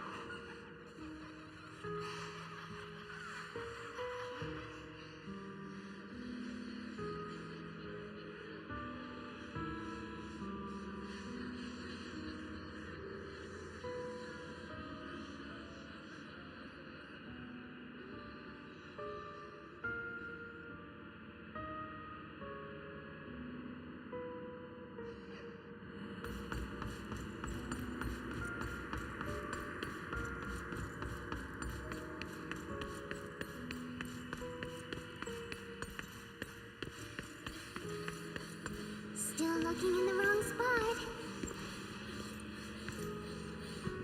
I can't believe you still haven't found me after all this time.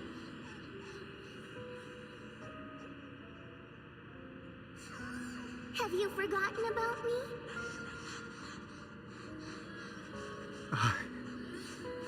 I haven't forgotten. It's okay. I'll forgive you. I'll still be nice to you, just like before.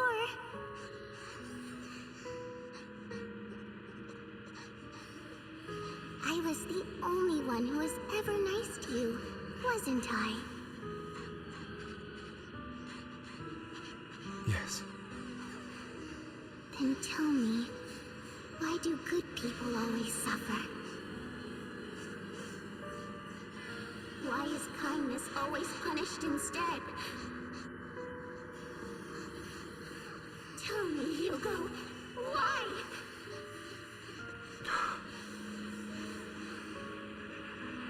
Hugo, are you lost? Go back the way you came. I left you a surprise there.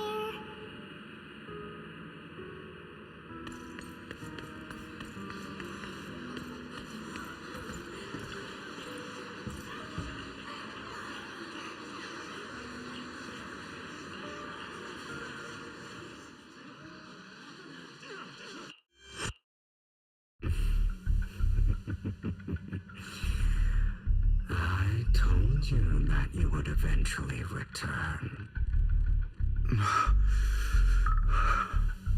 We meet again, my friend. I told you, I am you. The side of you that you've always tried to deny existed. Of course. I know. This time it's about Serena. Right? Yes, your half-sister. And the only child in the Ravenlock family who was kind to you. Unfortunately,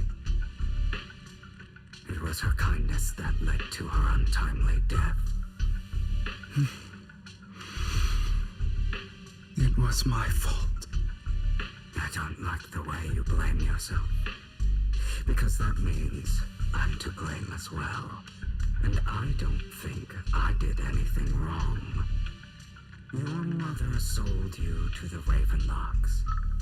And your father, he saw your talent and wanted to use you to push the other children into competing with each other. My brothers and sisters wanted to get rid of me from the moment they first saw me. In their eyes, you were no more than a slave. But Serena dared to treat you, a slave, as if you were human.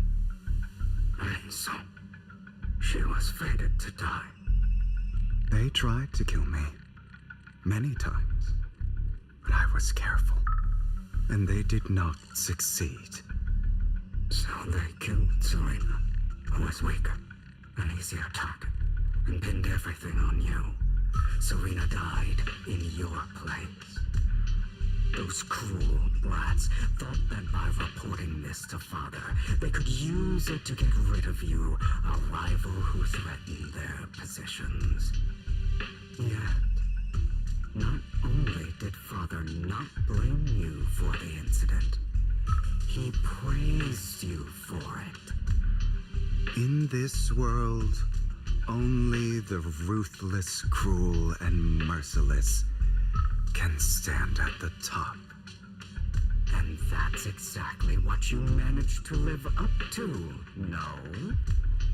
You found a perfect opportunity thereafter to catch the ringleader of the group who framed you and almost beat him to death.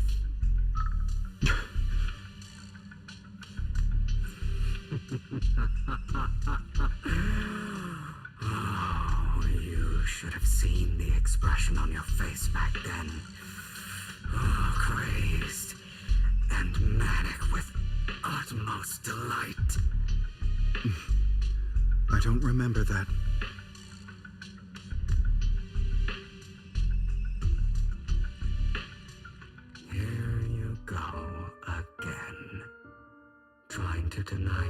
desires.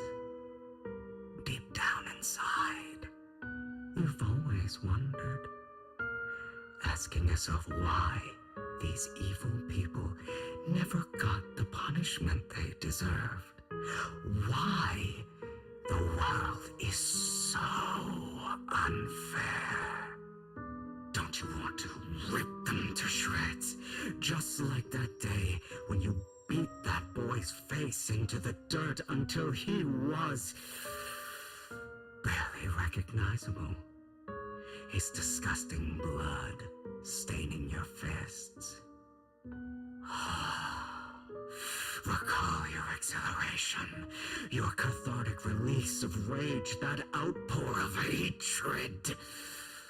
That victory belongs to you. You deserve it. Those brothers and sisters of mine are all dead. I cannot take revenge against the long deceased. They died by Hartman's hand, dying in the power struggle to become the Ravenlock family's heir, rather than by our scythe.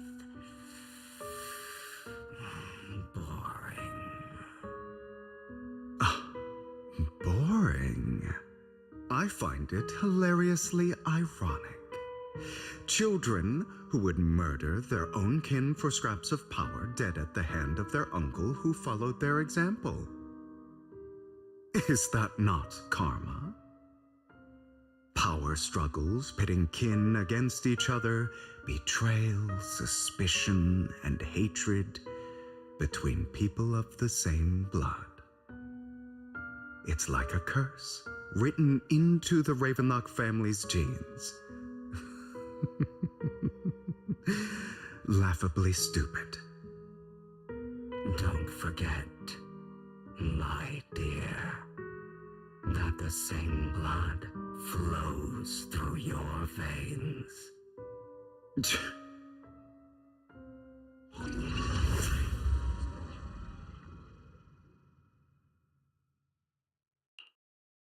That's right, my dear nephew.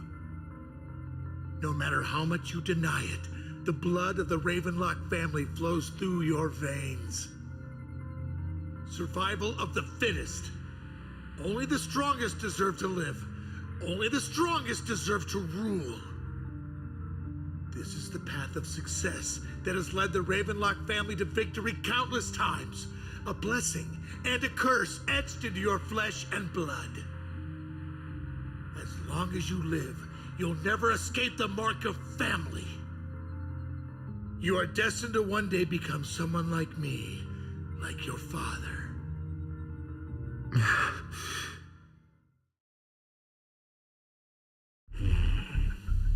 Is that fear I sense? I can see you trembling. Why does the Ravenlock bloodline terrify you so? I won't become like my father. Never. You won't become a failure like him. So relax.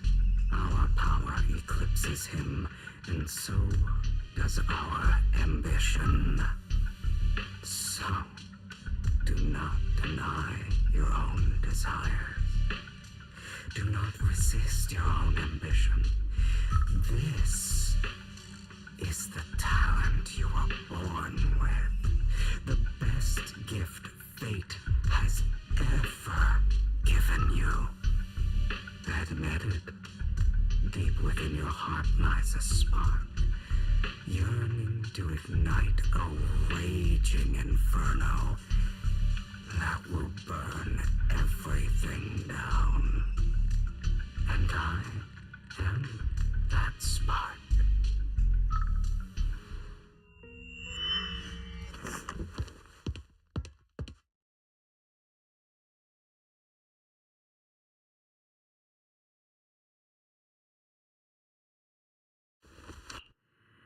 Lygon.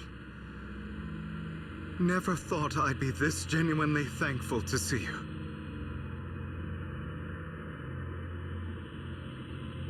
Seeing you means this never-ending night.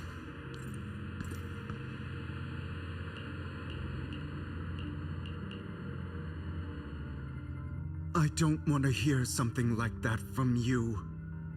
You have no idea what that man, my father, is really like. A person who stops at nothing for their own interests and ambitions. Just like what you're doing right now. And what do you think I'm doing this for? All of this was part of your plan. You knew where the Ravenlock family was going to be, so you set Mockingbird's target there. To seek revenge, you plotted to assassinate your own father, but he was too vigilant, and you failed. After almost being assassinated, your father was furious and locked everyone in the hall, but was unable to find the assassin. And what a coincidence that a hollow disaster just occurred in the vicinity. So he used it to eliminate all the unfamiliar faces there, turning them into victims of the hollow, an easy feat for the Ravenlock family. So, the one who killed innocents was my father, not me. You knew what choice an extremist like him would make, and you used the chaos to once again attempt an assassination. This time you succeeded. You killed your own father at the cost of innocent lives. Admit it, Hugo. You don't care about anyone else. The only thing you care about is your revenge. How is that any different from your father? Enough. I'm tired. I may hate him for betraying me, but he wouldn't say something like that. What? You aren't Lycon. You're the other me, hidden deep within my heart.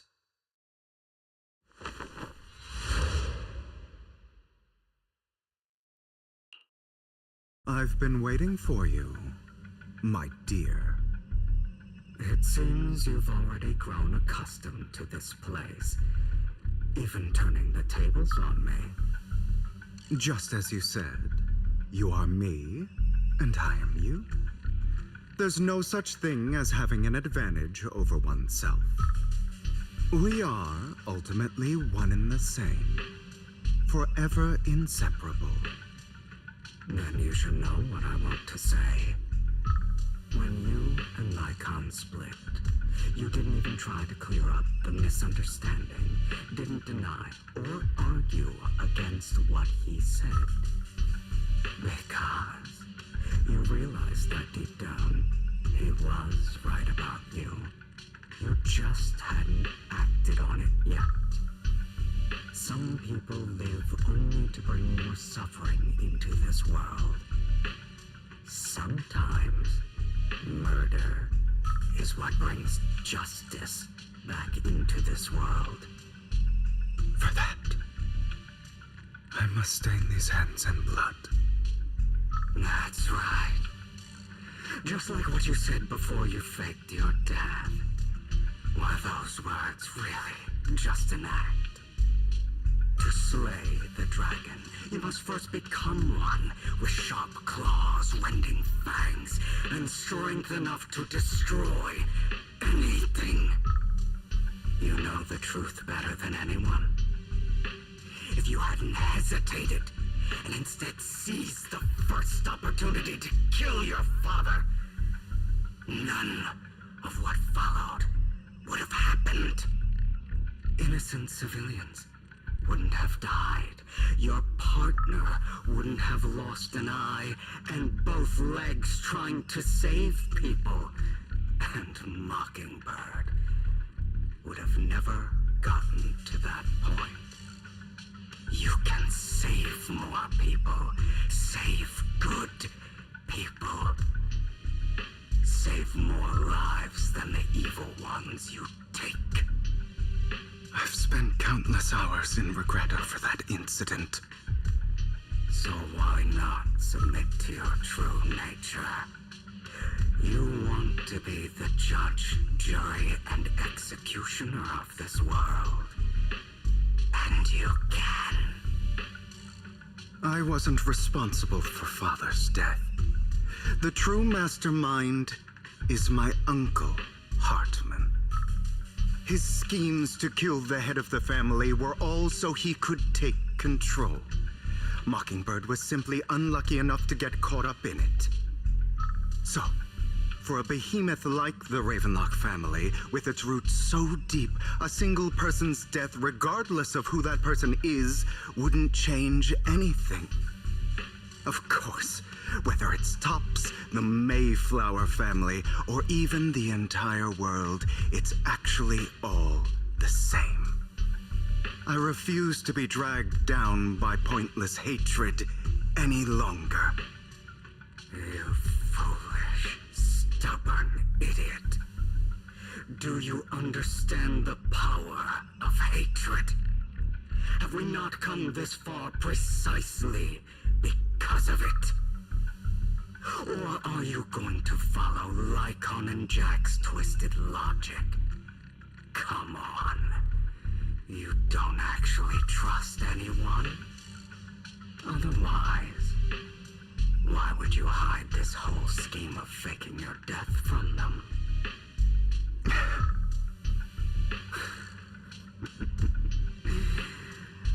You've built an impenetrable wall around your heart, keeping everyone out. Of course you are right to do so. No one in this world can be trusted. Always. All you'll receive is hatred from your own blood and no love. Suspicion from your companions, and betrayal that comes all too easily. But the most ridiculous thing is that you want them to trust you. You stay silent and long for them to notice your suffering. You yearn for your companion's understanding and trust. Idiot.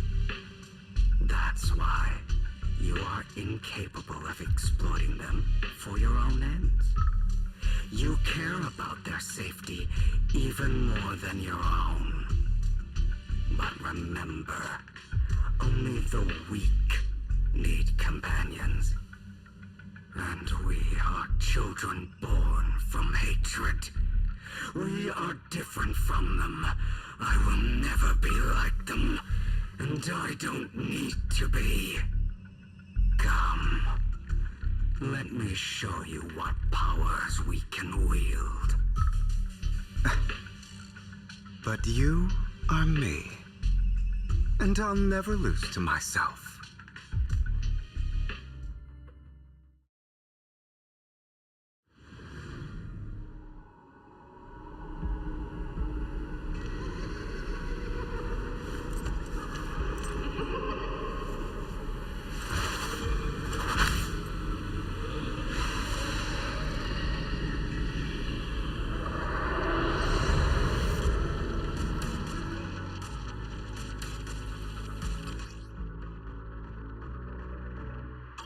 Think about all the injustice you face. Out of my way. If you choose to forgive, you're betraying yourself. You know that. Letting you consume me would be the real betrayal to myself.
Without me, you are nothing.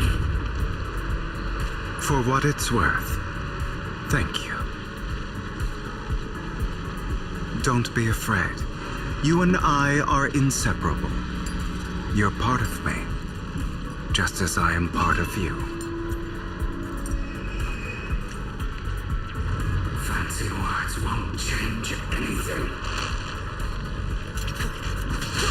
No. It's not just platitudes. I finally understand now. Some pain only fades when it's seen, when it's accepted. So I won't fight you anymore. I won't hate myself anymore. Weakness, hatred, malice, strength, forgiveness, justice.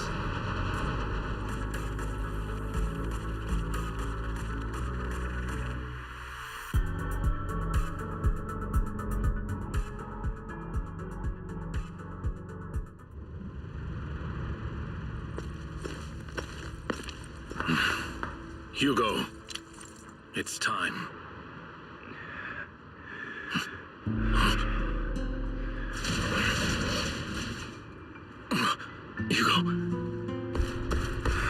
Hugo, you... Did I scare you? I made it through. I won. No praise for me, my dearest partner.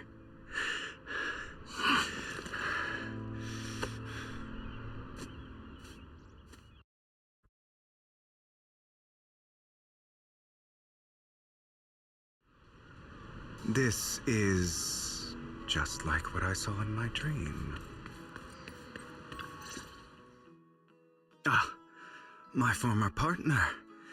You're still as punctual as ever. Are you sure you're fully recovered? How about we fight, and I'll show you how recovered I am. I refuse to fight someone who is in need of medical attention.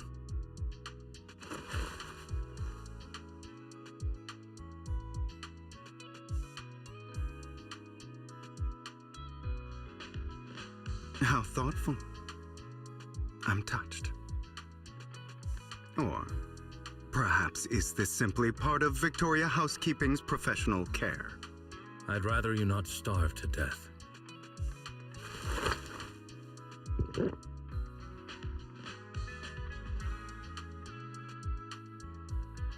Not to your liking. I'm fairly certain this is the same kind as before. No. I've just gone too long without food. It feels a bit uncomfortable. Either way, thank you. Now tell me, what exactly happened in the warehouse? Just going a bit crazy from... you know what? Were you expecting anything else? But I did have a very long dream. A dream about many things from the past. If I had to put it into words, it would be like giving myself psychological therapy. You seem like you could benefit from some too. How about it? Want to book a session with me? Trust me, I'm a pro. Seems you really have recovered. Well, of course. I'm feeling pretty great right now. Like I could argue with you all day on every petty detail of who exactly was in the wrong back then. I wanted to ask, what you said about Mockingbird before, when you faked your death, was that part of the act? You mean the part about how Mockingbird has never really changed anything or saved anyone. I didn't expect you to still be so hung up on this. Interesting. After all, it was you who chose to betray Mockingbird. To betray me. Just as I said before, I never considered Mockingbird a failure. Perhaps Mockingbird deviated from its origins, but it has its value. You shouldn't reject the things you've done. Or Mockingbird. I have contemplated this before. Yes. Mockingbird has helped some people and has genuinely managed to cause trouble for those who abuse their positions of power for evil.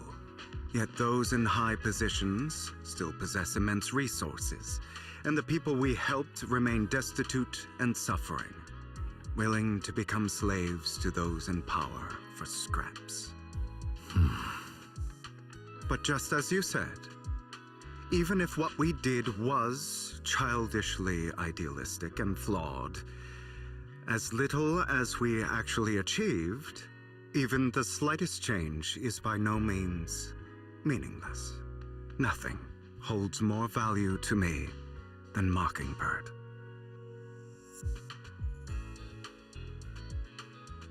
All right, let's catch up later. I still have things to do and need to wrap up my plan. I thought you would rest up first. As much as I would prefer that. My dear uncle and the Exaltus fanatics likely would not give me such an opportunity. If all has gone to plan, the fish will have taken the bait already. And if everything goes very well, I'll soon have solid evidence of the Ravenlock family's crimes. Well then, thank you for your assistance, former partner. Let's part ways here. I'll go with you. Lycon, surely you don't think that because I just recovered, I'm too weak to deal with those useless fools. Hartman's actions will disturb the safety of New Eridu. As I serve the mayor, I should intervene. Very well, whatever. Let's go. And don't slow me down.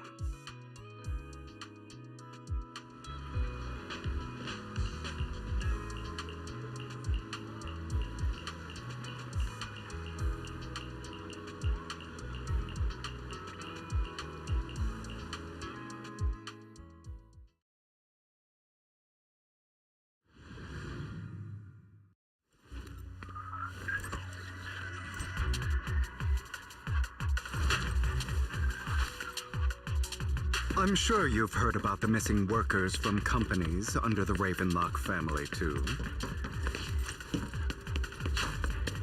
Those are Ravenlock's men. The workers with them are the victims who were tricked into going into the Hollow. I'm not opposed to working with you.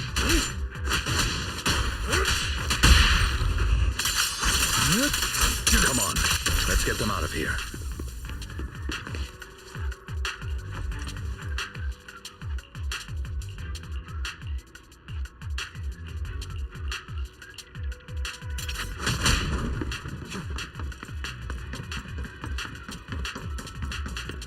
Bunch of nobodies.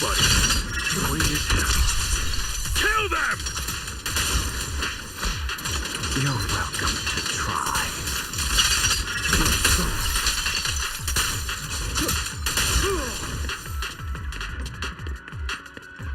More workers here. And quite a lot of...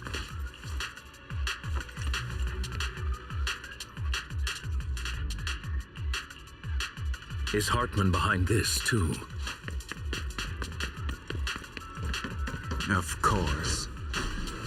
He threw them into the Hollow like offerings for the Exaltists. To him...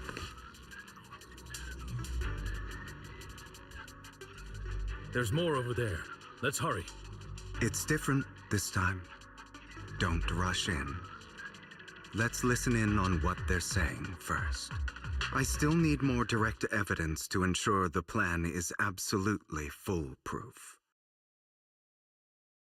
The compensation you promised, it's all real, right? All we have to do is follow you into the Hollow for some simple tasks, and you'll give us a huge sum of dunnies. It sounds real suspicious. Shut your trap. You keep yapping and asking questions. If this is all so suspicious, why were you so eager to sign up for it? Because I don't have a choice. My daughter was previously caught in the Hollow disaster and suffered severe corruption. The treatment costs have completely drained our family's savings. So that's why... It's the same for me. A serious illness at a senior age. I need the money. Who would risk taking a job like this unless they were desperate? I'll do it. No matter how suspicious. As long as I can get paid, I'll do anything. Even risk my life. Wait, you people from the Ravenlock family, you're part of a big company in Tops. You wouldn't go back on your word, right? Don't worry, you'll get every dinny you were promised. But before we start, you all need to take this medicine first.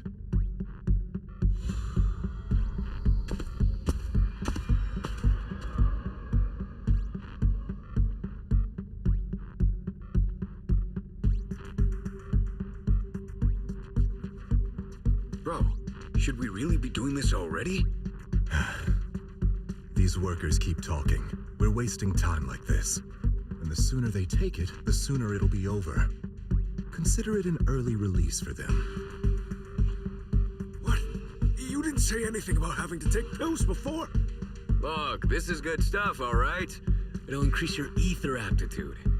There's tons of people who'd kill for something like this. Exactly! You'll be working in the Hollow for several hours. This is essential medication. You have to take it before we continue. If you refuse, then you can forget about the job. Of course, you won't receive the compensation either. Lycon, what are you doing? Rescuing those workers, of course. There's clearly something off about those pills. We can't let them take them. Now is not the right time. As I said, we need more evidence to ensure the plan works. And as I said many years ago, you can't exploit innocence to achieve your goal. So that's how you see it. If that's not what you want me to think, then explain everything to me. All right. It's a little complicated, but simply put, these workers will be fine. Of course, it's your choice to trust me or not. But if you try to rush in, I will stop you. I trust you.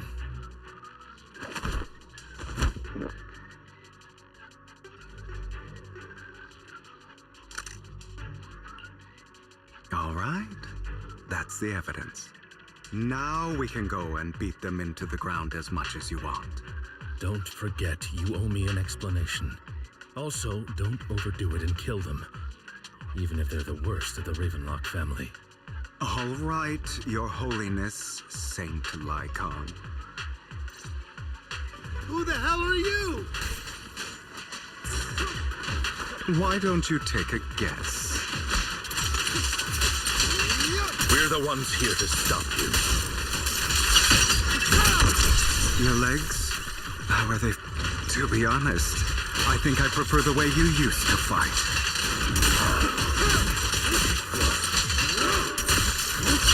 You had a lot more aggression. I've merely learned to control my strength.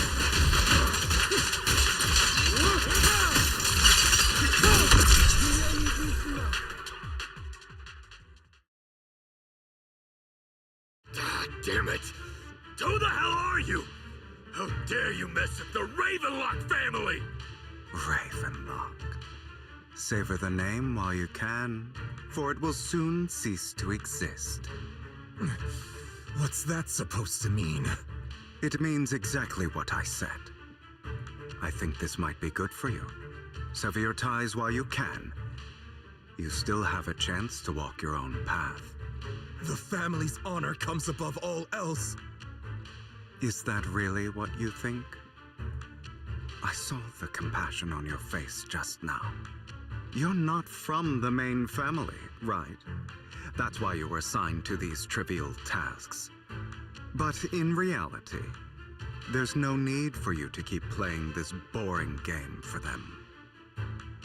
I don't have a choice. From the moment I was born into the Ravenlock family, You always have a choice, if you're willing to act. All right, let's end the small talk here.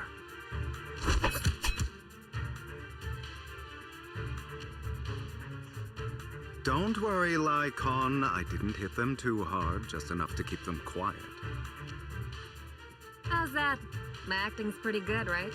As always, a certain someone should take some lessons from you. I'll leave the rest to you then. Okie dokie.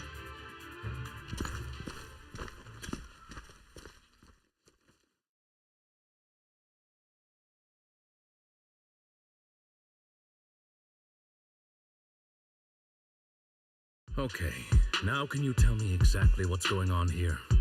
As you can see, that worker just now was actually an informant of mine. The pills were swapped out with vitamin tablets. Outside of this batch, some workers have already taken the actual substance Hartman has. But rest assured, the antidote for it is already in development. I found the best in the field to help, and with the data I collected before, we should have results soon. I wanted to ask. The reason you decided to lock yourself in a room and endure the effects of the drug, besides getting evidence, it was also to collect data on this drug in order to create an antidote, correct? It seems you're not completely beyond hope. I thought you were just being stubborn. Sometimes I wonder if you know me at all. Then, I have one last question. Why did you never tell me any of this back then? The truth is, I heard everything. That entire conversation between you and Jack. Before he passed away in that small attic. When Jack called you aside and gave you those warnings. When he told me you might go down the wrong path? That's right. You never said anything. What would I even do? Scream and rage over your suspicions, or get on my knees and beg for you to trust me? You know there's no way I'd allow myself to do such a thing. Besides, back then, even I was confused about myself. Jack, he... It's all in the past. You don't need to explain anything to me. Enough. We should get going. If we're going to reminisce over the past, we should find a more suitable location.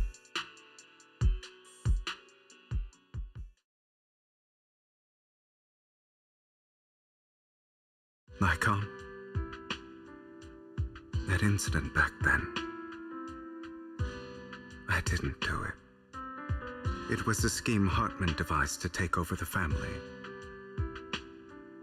It was Hartman who killed my father, too.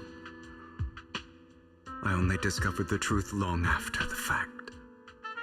I did indeed attack my father, and I thought he was dead. But he wasn't. I couldn't kill him. And even before that, if I hadn't hesitated, none of what followed would have happened. Even now, I still think they deserve death. But I no longer care to personally deliver that fate. They're beneath me. And I have more important things to do. You... I know we may never agree on that point, Lycon.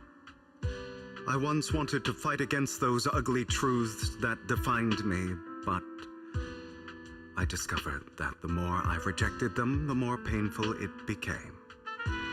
So, I could only accept that crazed, hateful, and malicious side of myself.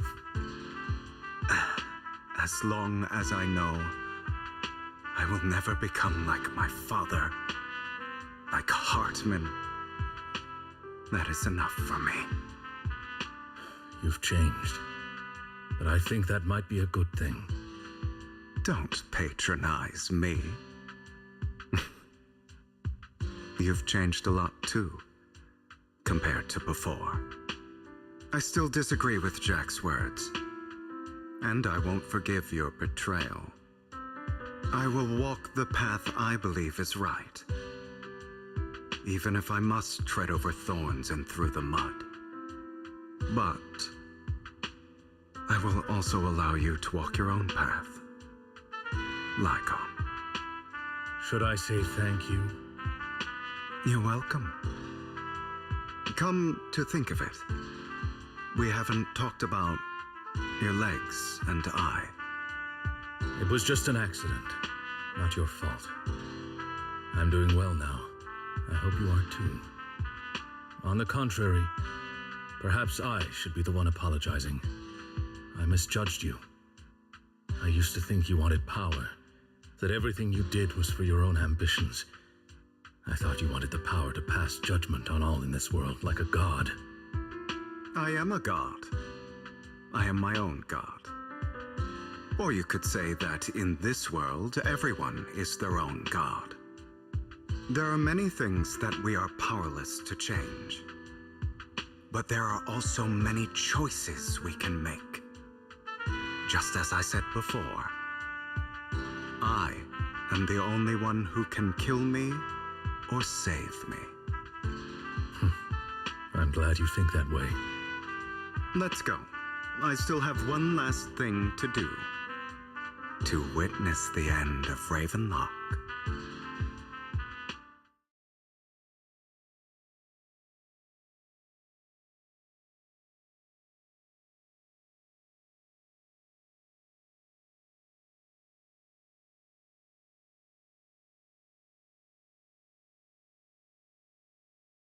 You really think you can take my place if I die?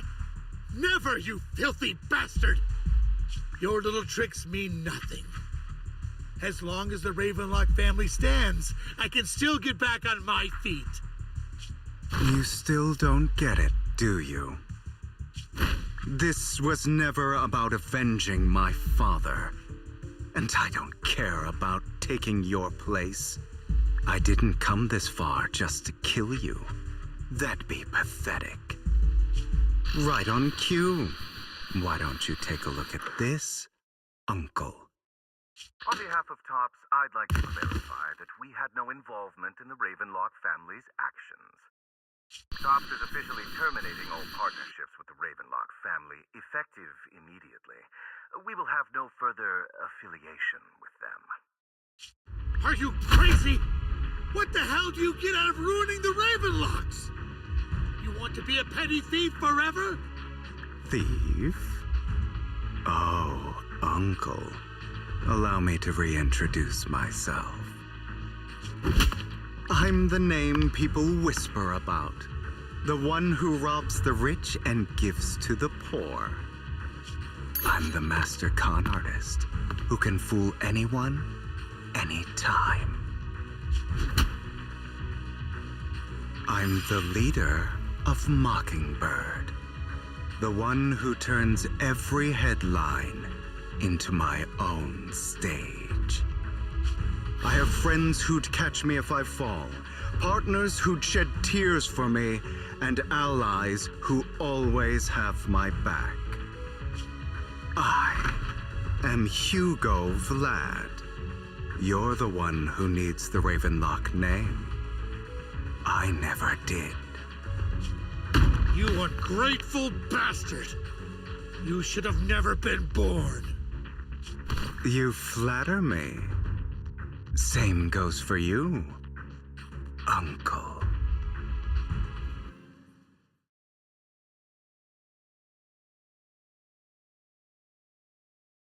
You've done well, Vivian. You had better give me an explanation. And here I thought this would be a touching reunion. What's with all the anger? Hugo, I'm a member of Mockingbird too. And I mourned your death. Listen, Vivian. I don't want you or the people you cherish to get caught up in danger because of me. I've always been selfish, so I don't hesitate to use you all as variables in my plans. But it is because I am selfish that I also don't want my failures to affect my treasured companions. In any case, if you were in the same position, would you not make the same decisions? Lycon's taking care of everything outside. We should go. Also, Wise, thank you. And I'm sorry for the whole act where I threatened you. It was the only way for Hartman to drop his guard against you and leave you be. I, Hugo Vlad, am forever indebted to you.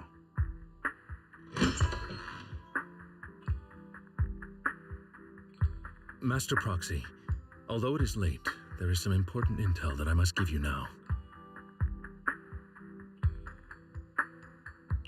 Did you know about Hugo's plan to fake his death and everything that's been happening, Lycon? I was simply playing along. After all, I could not determine whether Hugo's plan would pose a threat to you. You are a student of the mayor's late friend, and I am obligated to protect you. You still have that habit of finding awkward excuses when you're embarrassed. Mr. Hugo Vlad, if you have any important intelligence to share, please do so with haste. I need to return to rest before midnight. You two sure are, close. For the sake of a certain old fossil's sleep schedule, I'll keep it brief. I learned from Camille that Dina intends to embed the sacrifice core into the sacrifice. Apparently, it will make the sacrifice much stronger. Sacrifices created this way will not retain their minds and will indiscriminately attack all living beings, including their creator. So the Exaltists don't do this. It would bring them no benefit. But Dina's concoction can control people's minds. If a person takes the pill and is injected with the serum Landon left behind, the sacrifice would be under its creator's control. Although the dormant sacrifice has been destroyed, Dina found a batch of that serum her father created and wants to create new sacrifices. Putting aside the sacrifice for now, Hartman's sacrifice core is fake. We don't know where the real one disappeared to. The real core has always been here. Here? In Lord Vathan's video store? Vivian, do you remember when I suggested you give that collectible to our dear Proxy? I remember. But that was just an ordinary pendant. And I've met the person who submitted it. She has absolutely no connection to the Exaltists. How about our dear Proxy take out that pendant so we can take a look?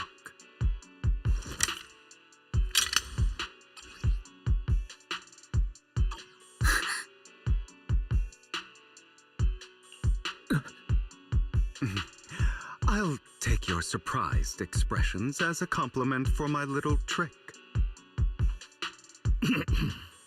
I will hand over this core to the mayor as agreed, since he fulfilled his promise to protect Vivian and the manager while I was pretending to be dead.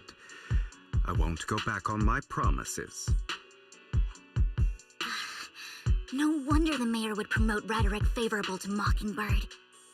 I can't believe I thought he was actually being sincere. Since we have the sacrifice core, all we have to do now is stop Dina from using innocent people to make more sacrifices. Yes, and we need to destroy the last batch of Landon's serum. Hopefully with no options left, Dina will give up her obsession. All right, that's the important stuff. I'm going to go and confirm where Landon's serum's been stashed. I'll contact you again once I have something.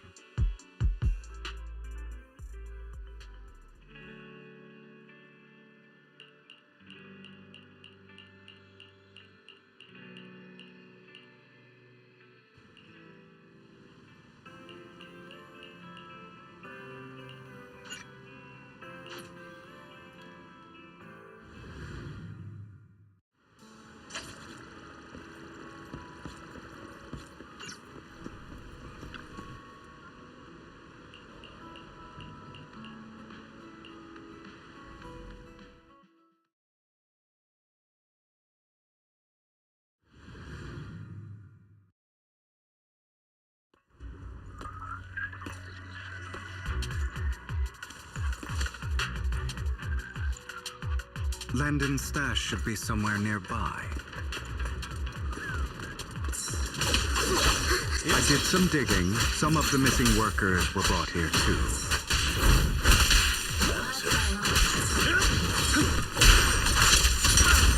Dina's getting ready to make her move. Don't worry, we'll clear them out.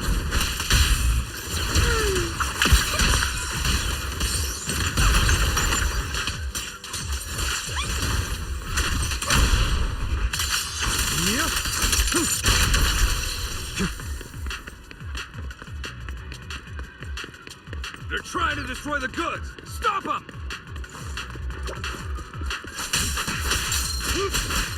We need to take care of the guards first.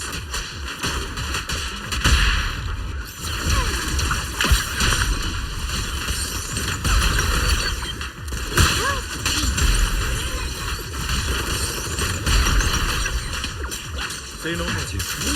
Some of the serum is stored in this warehouse. You're not taking anything from here! Hugo, get the guards first. Freeze all evil!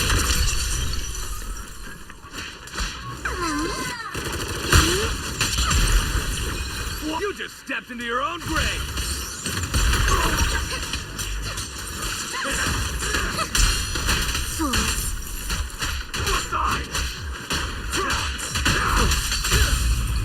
Stay calm now. I'll bite your throat out!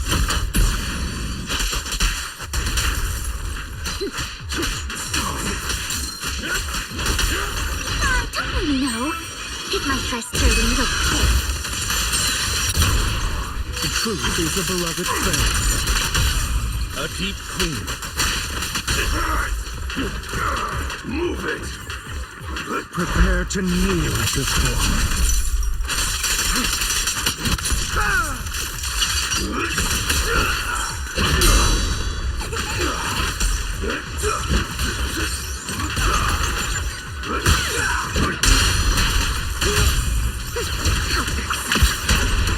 Heads for flowers that bloom in the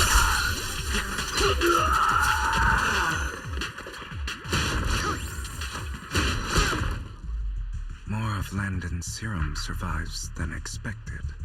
Fortunately, since they're still here, it means Dina hasn't executed the final step of her plan. There's likely a lot more stashed around here, and we have yet to locate the missing people. Our actions here won't go unnoticed. Perhaps they're making plans to deal with us on their side. With Landon and Dina's concoctions combined, she may be capable of creating a sacrifice that obeys her. If it comes to that, this will get far more troublesome. How about we split up? Hugo and Lycon will destroy what remains of the substance around here, and Vivian and I will go search elsewhere. Very well. Let's go with your plan. But be careful if you encounter Dina and her people. According to Camille, she's absolutely obsessed with completing her father's dying wish. Who knows what she may try? Let's part ways here for now. And perhaps the other manager could use EOS to guide us. Sure. I've been feeling way better these past few days, so just leave it to me. It's only now that I realize how fortunate we are to have two Lord Faithins. Yeah, but I feel like our work's doubled. In the past, Wise and I would only ever work on the same route. Greater power means more responsibility. And in any case, I'm sure the mayor would be able to provide double compensation. He's a very generous person, after all. Right, Lycon? I will request additional compensation from the mayor. It's not about compensation. It's just... I'm still not used to us being separated in the Hollow, so I'm worried about Wise's safety. Oh, but I have no doubt in your abilities. I just haven't gotten used to it yet.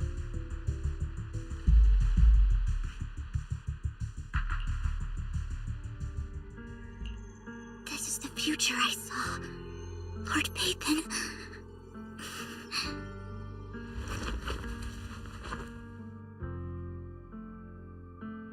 I'm sorry. This time, I will make sure the future I saw does not come to pass. I don't want to bring you misfortune. That's all I wish for.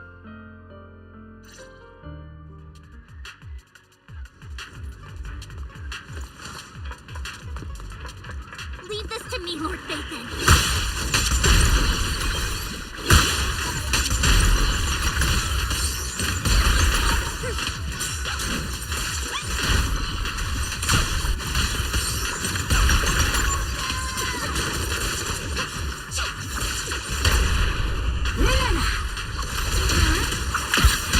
Flames belong in the dirt.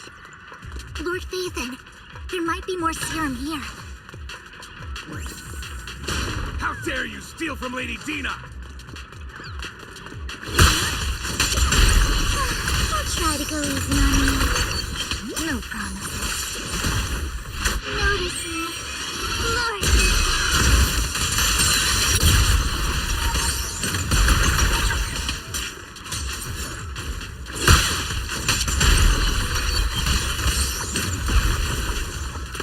There are containers by the fissure.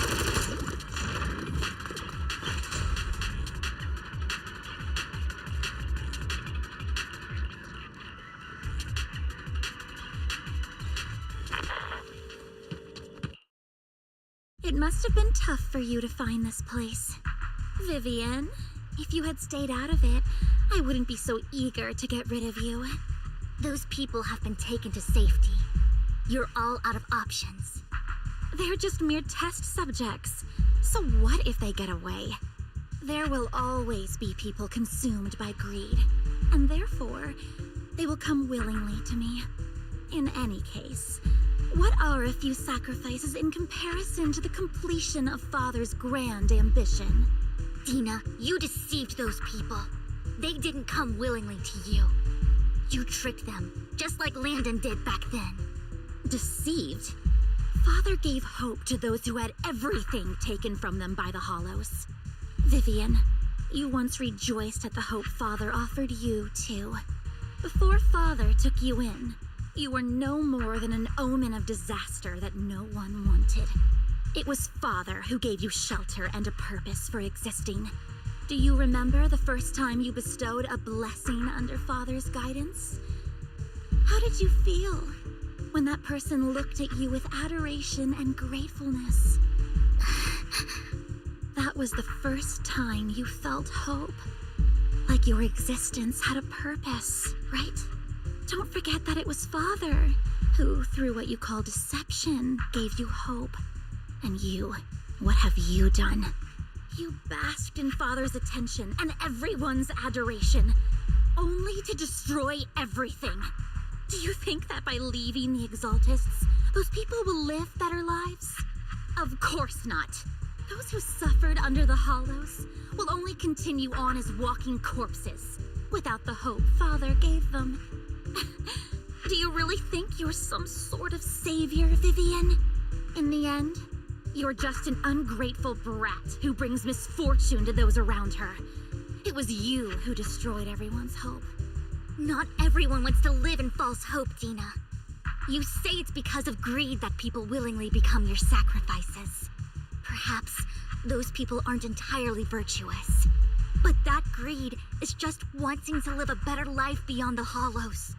What you and Landon have done was never about giving people hope, but exploiting it. Stop lying to yourself. Deep down, you know what Landon did was cruel. No. Back then, when Landon wanted to inject you with the serum, the fear in your face was as plain as day. I saw it all clearly. If all of this is as righteous as you claim, then why did you make such an expression, Dina? Don't look at me with such pity! Father did nothing wrong. All of this is to make something of the Hollows other than disaster. That's everyone's only hope. Dina, it's not too late to stop. Stop living in this lie.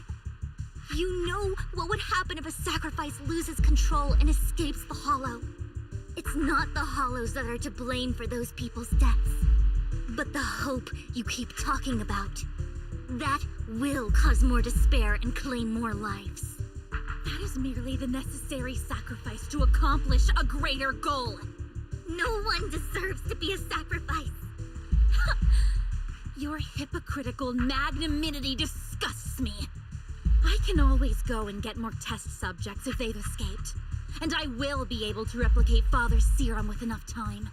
With you gone, I'll be able to complete Father's gift to the Creator and fulfill his last wish. Camille, release the failed subjects. Lady Dina.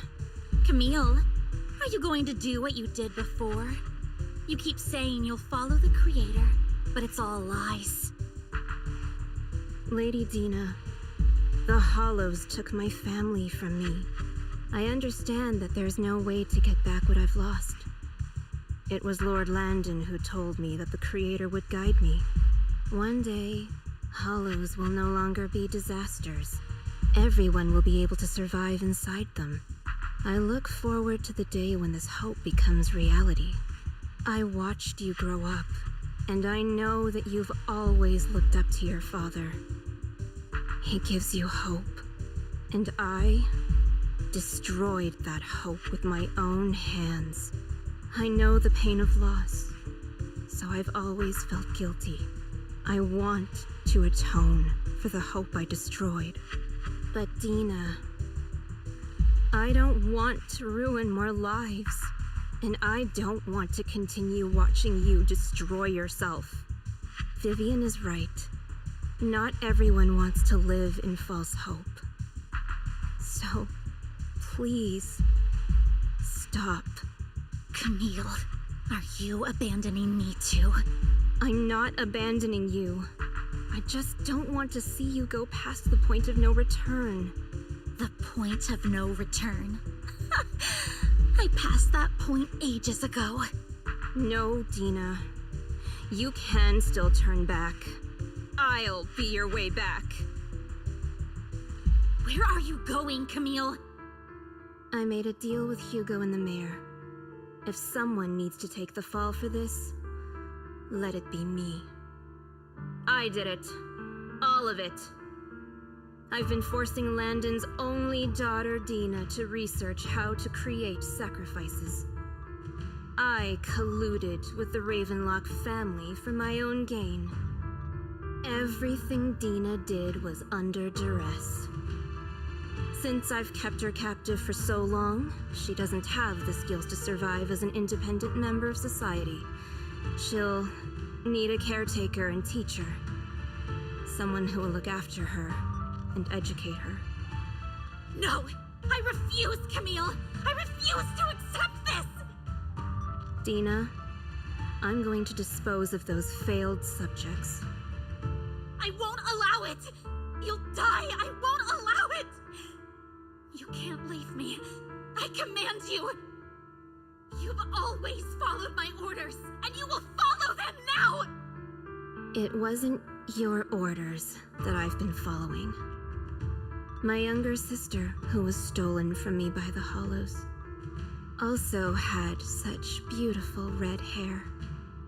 When Landon told me the Creator could bring me hope, you were standing there, right behind him.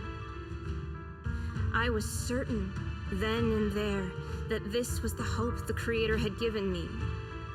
Start over, Dina. You still have so long, so much time. You'll make friends, find people who love you, and make many beautiful memories. That's not what I want! Camille, you're not allowed to die! I won't allow it! I won't allow it! Goodbye, Dina. And I'm sorry, Vivian.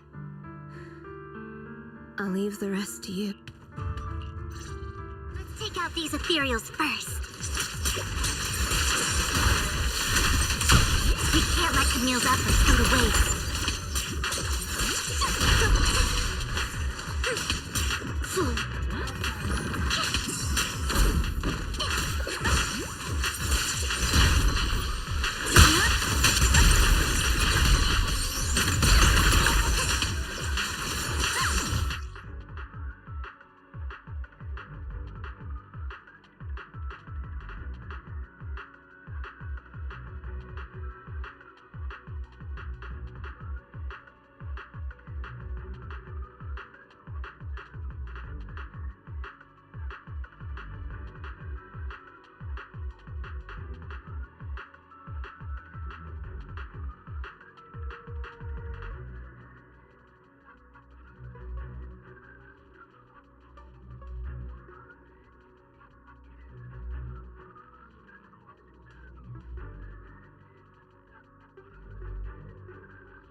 Are you satisfied now, Vivian?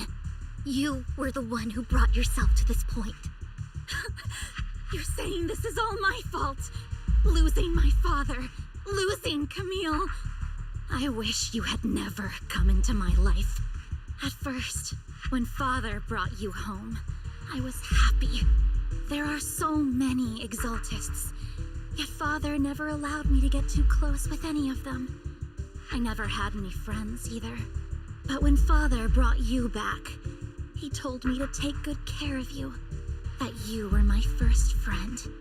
I was also so happy the first time you took my place in helping Father select a person to receive the blessing, because it meant you were different from all those other people. You could stay with me. But soon, I grew jealous.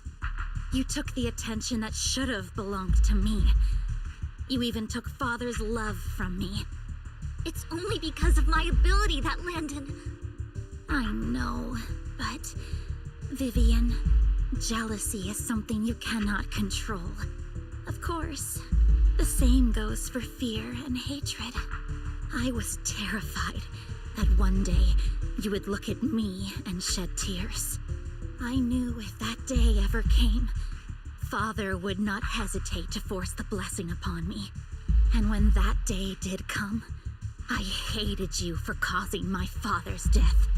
Tina, you knew everything about what happened back then, so why are you still defending Landon?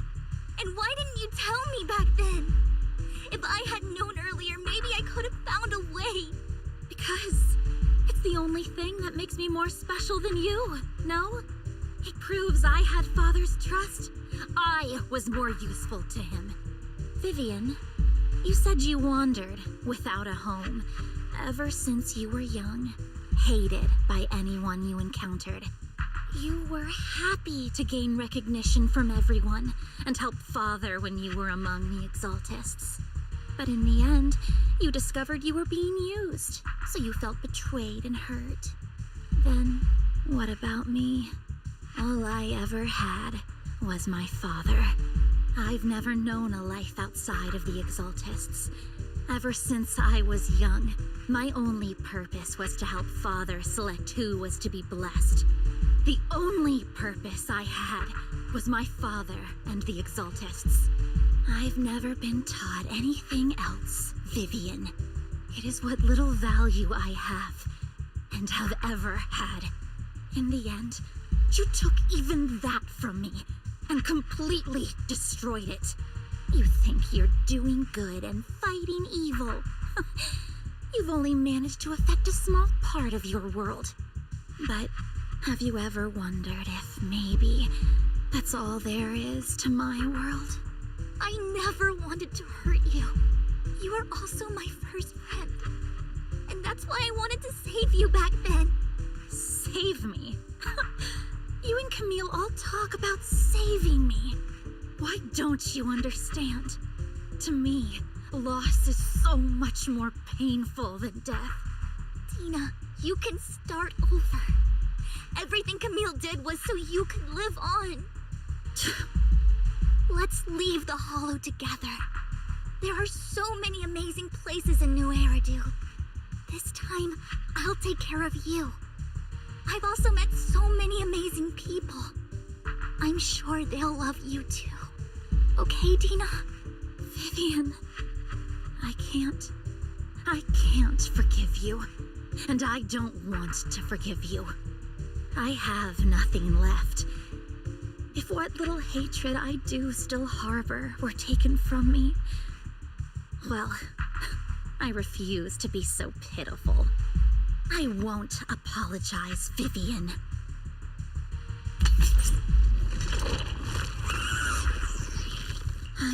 That's just...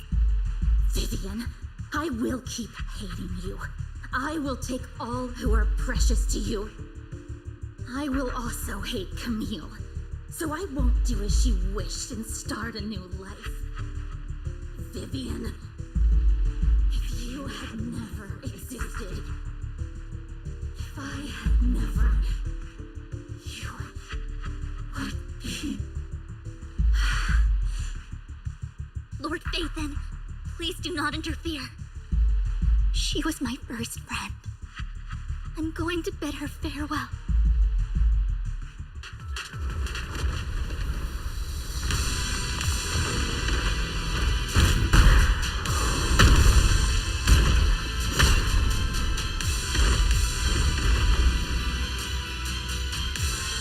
Dina, the pain will be over. Lord Satan, don't come any closer!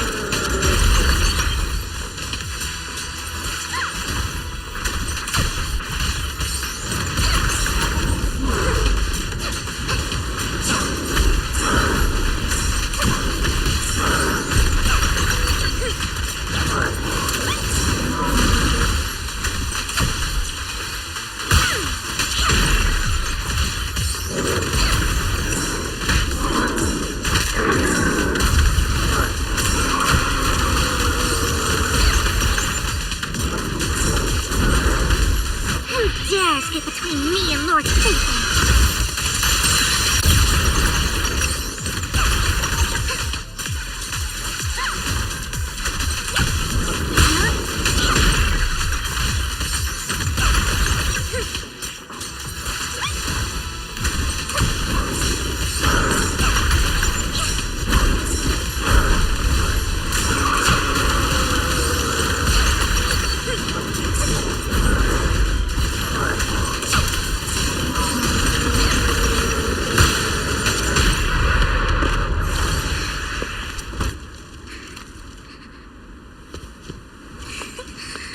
Vivian, behind you!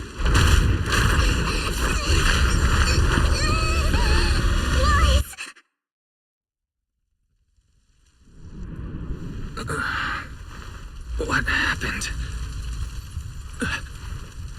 What the...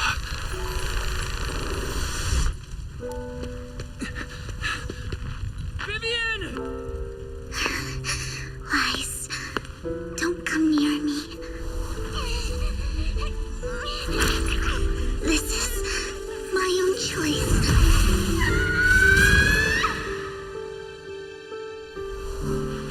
I will change the fate I saw. Vivian!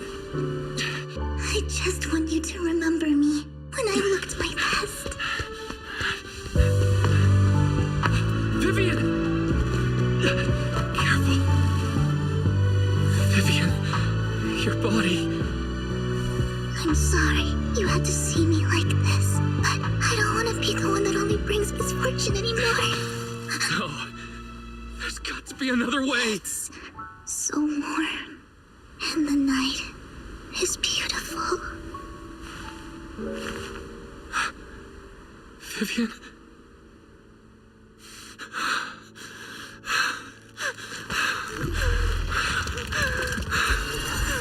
No. It can't end like this.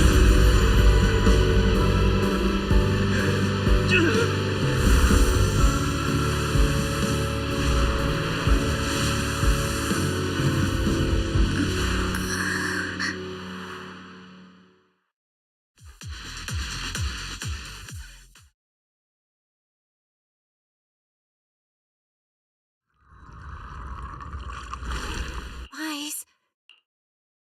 Wise, you're finally awake. I'm at the store? I remember I was with Vivian. Wait, she injected herself with Landon's serum. Is she okay? Hugo and Lycon brought you out of the hollow. You scared me to death.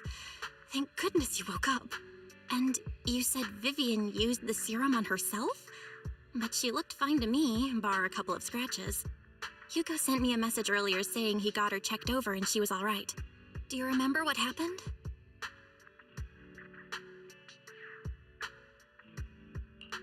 The situation was dire, so Vivian used the serum on herself to defeat the ethereals. I saw the crystallization process starting to occur. I can't describe exactly what happened. I saw something blurry, but I just wanted to stop Vivian's corruption process. I don't know exactly what I did, but then I lost consciousness. What happened after that? When I let Hugo and Lycon there, it was just you and Vivian lying there on the ground. We couldn't wake either of you. Let's put that aside for now. Do you feel any discomfort-wise? I'm a bit dizzy, but otherwise, I'm fine. Don't worry. Phew, that's good. You should rest for tonight. Hugo and Vivian said they'll come over tomorrow, so we can discuss the details then. Okay. Sorry for worrying you, Belle. Good night.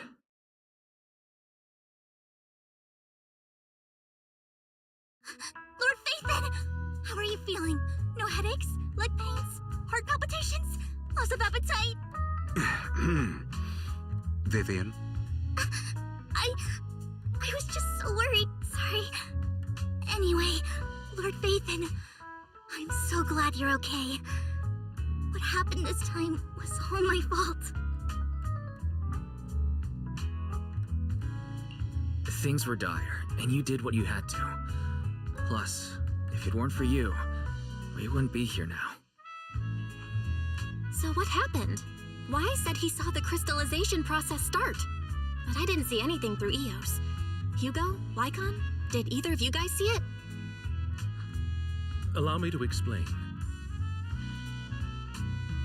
Miss Vivian told us what happened after she awoke, and the mayor arranged a full medical checkup for her. Based on the results, Miss Vivian indeed shows mild corruption sequelae. But if the crystallization process had already started, the lingering effects should be far more severe. To be precise, if the process had already reached the point of mass surface crystallization, it should have taken no time at all to become an ethereal. So, the mayor theorizes that it was the etheric energy within Master Proxy's body that affected Vivian's condition and the surrounding etheric particles, causing Vivian's corruption to recede. Essentially, corruption is a reaction between the etheric particles inside the body and in the surrounding environment. Therefore, it's not necessarily irreversible, just that currently our mainstream method of defense is prevention.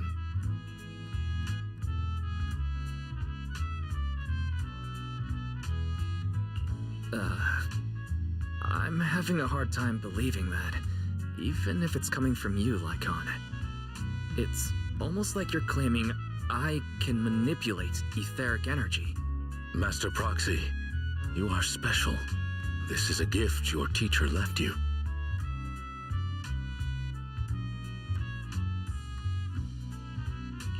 A gift from our teacher? How come I never knew about it?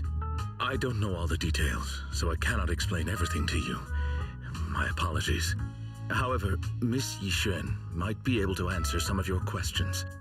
She will visit you sometime soon, so please feel free to ask her any questions you may have. She has quite an eccentric personality. If she causes you any inconvenience...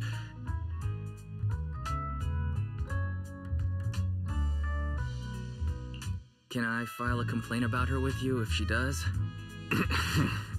Master Proxy, you have always been a people person, so I trust you will handle things just fine.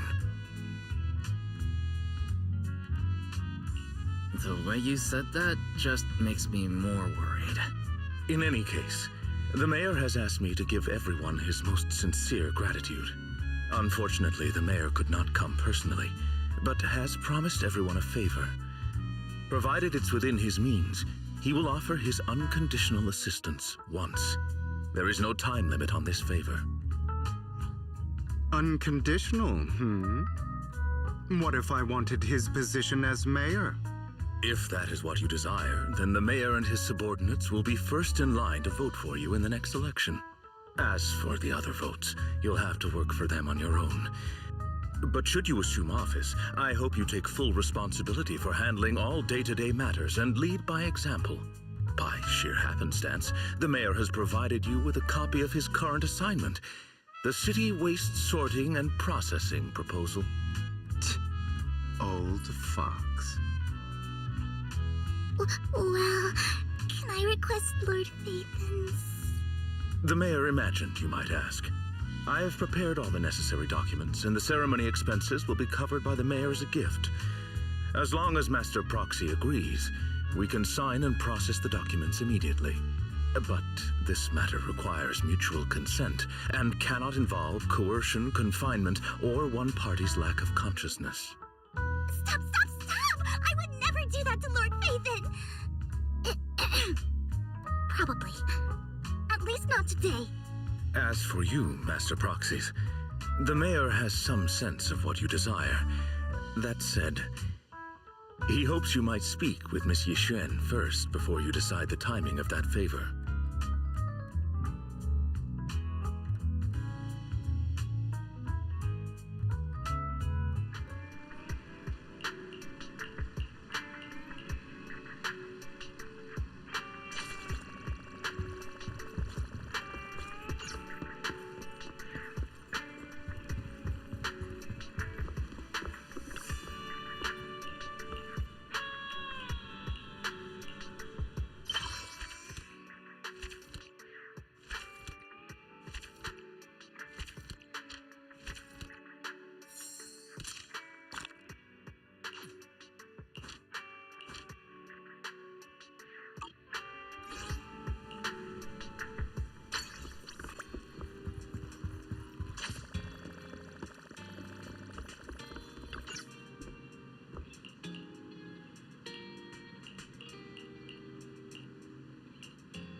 I did not expect that such a spiritual entity would exist here. It appears this street is a geomantic gem.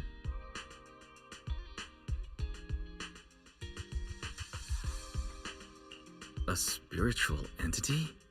His name is Howl, and I guess you could count him as a neighbor of mine. Is there anything special about him? No, I was simply a bit surprised. It's rare to find such an intelligent individual of this breed. Even huskies can be really smart, like Howl. You're right. Yet, being overly intelligent comes at a price. It must stay here for prolonged periods of time, parted from its owner and unable to move about freely. Both a blessing and a curse. However, it seems quite happy. We've strayed a bit off topic. Since you're back, let's discuss our partnership.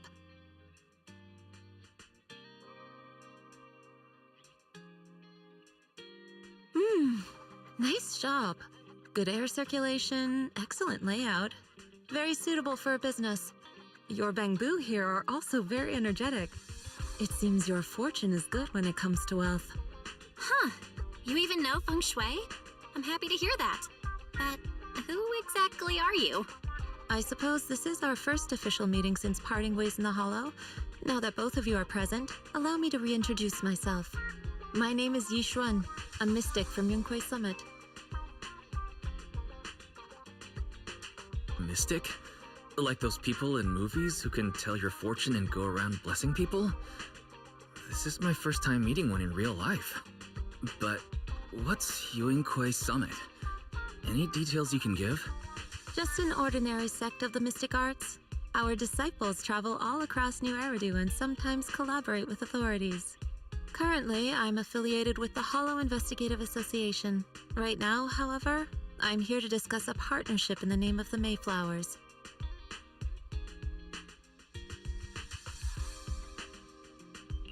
So, what sort of partnership are we talking about? I've reviewed the documents provided by the Mayflowers. You previously underwent an implant surgery. After recent adjustments, abnormalities occurred. These abnormalities bear resemblance to the craft practiced by us at Yunquei Summit. If you are willing, I can teach you how to better control your abilities. Better control my abilities. That sounds great, but there's no such thing as a free lunch. Since you're willing to teach us your craft, Shifu, you must want something in return, right? That's right. Mayflower will have you join me for some investigations. Looking at my divination results, this will be a complicated and very likely dangerous matter. He's still going over the details, but should have more information for you soon. You can wait until then to decide.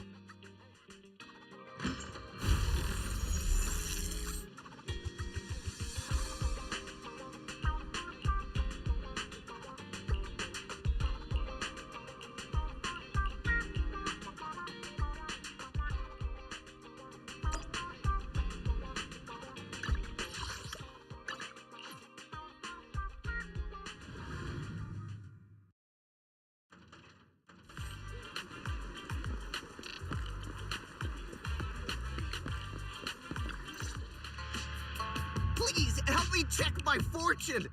Here's my pop. Look, doesn't this thick wealth line mean I'm about to strike it rich? I've looked it over, and your fortune is decent. Huh? You barely looked at it, and you're already done? You have good fortune. What? You don't believe me? I do.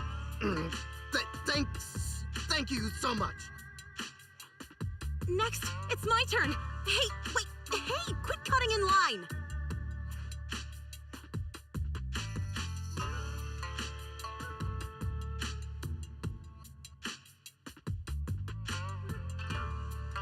So this is where you were. Who are all these people? You're here, Wise? I decided to take a break. I didn't expect so many people to come seeking my divination services. Don't worry, I need no more than a simple spell to solve this matter.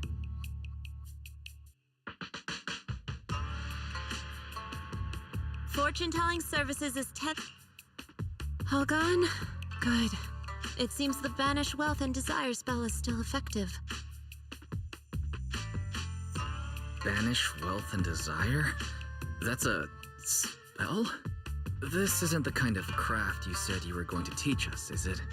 Our video store has a business license, and we'd get complaints if we charged unfair rates. Of course not.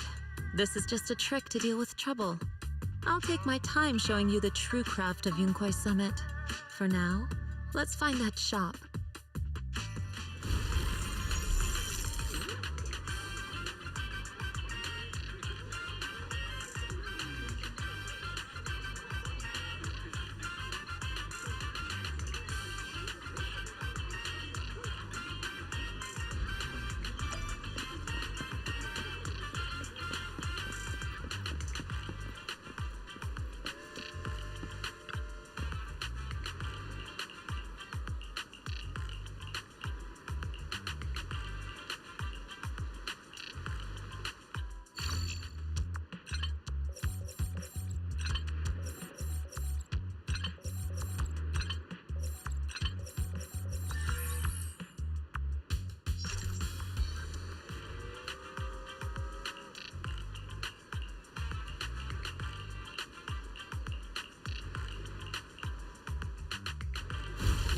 Yishuan Shifu, the store is right up ahead.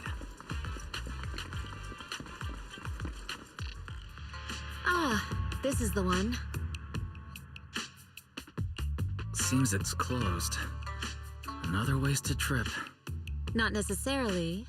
1 second, please.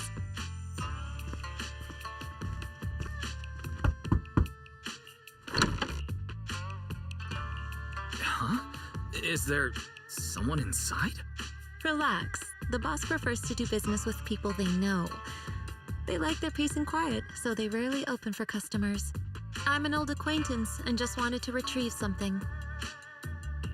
What a strange private business. Shifu, what exactly are you retrieving? Just some things needed for our future investigations. You'll know in time. Really? Shifu, I feel like you're always so mysterious. Rest assured, I'm not hiding anything from you. It's simply because the correct time has not yet arrived, so there is no need to rush. Since we've already obtained what we came for, let's part ways here. There will be plenty of time in the future. We will certainly meet again.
Madai.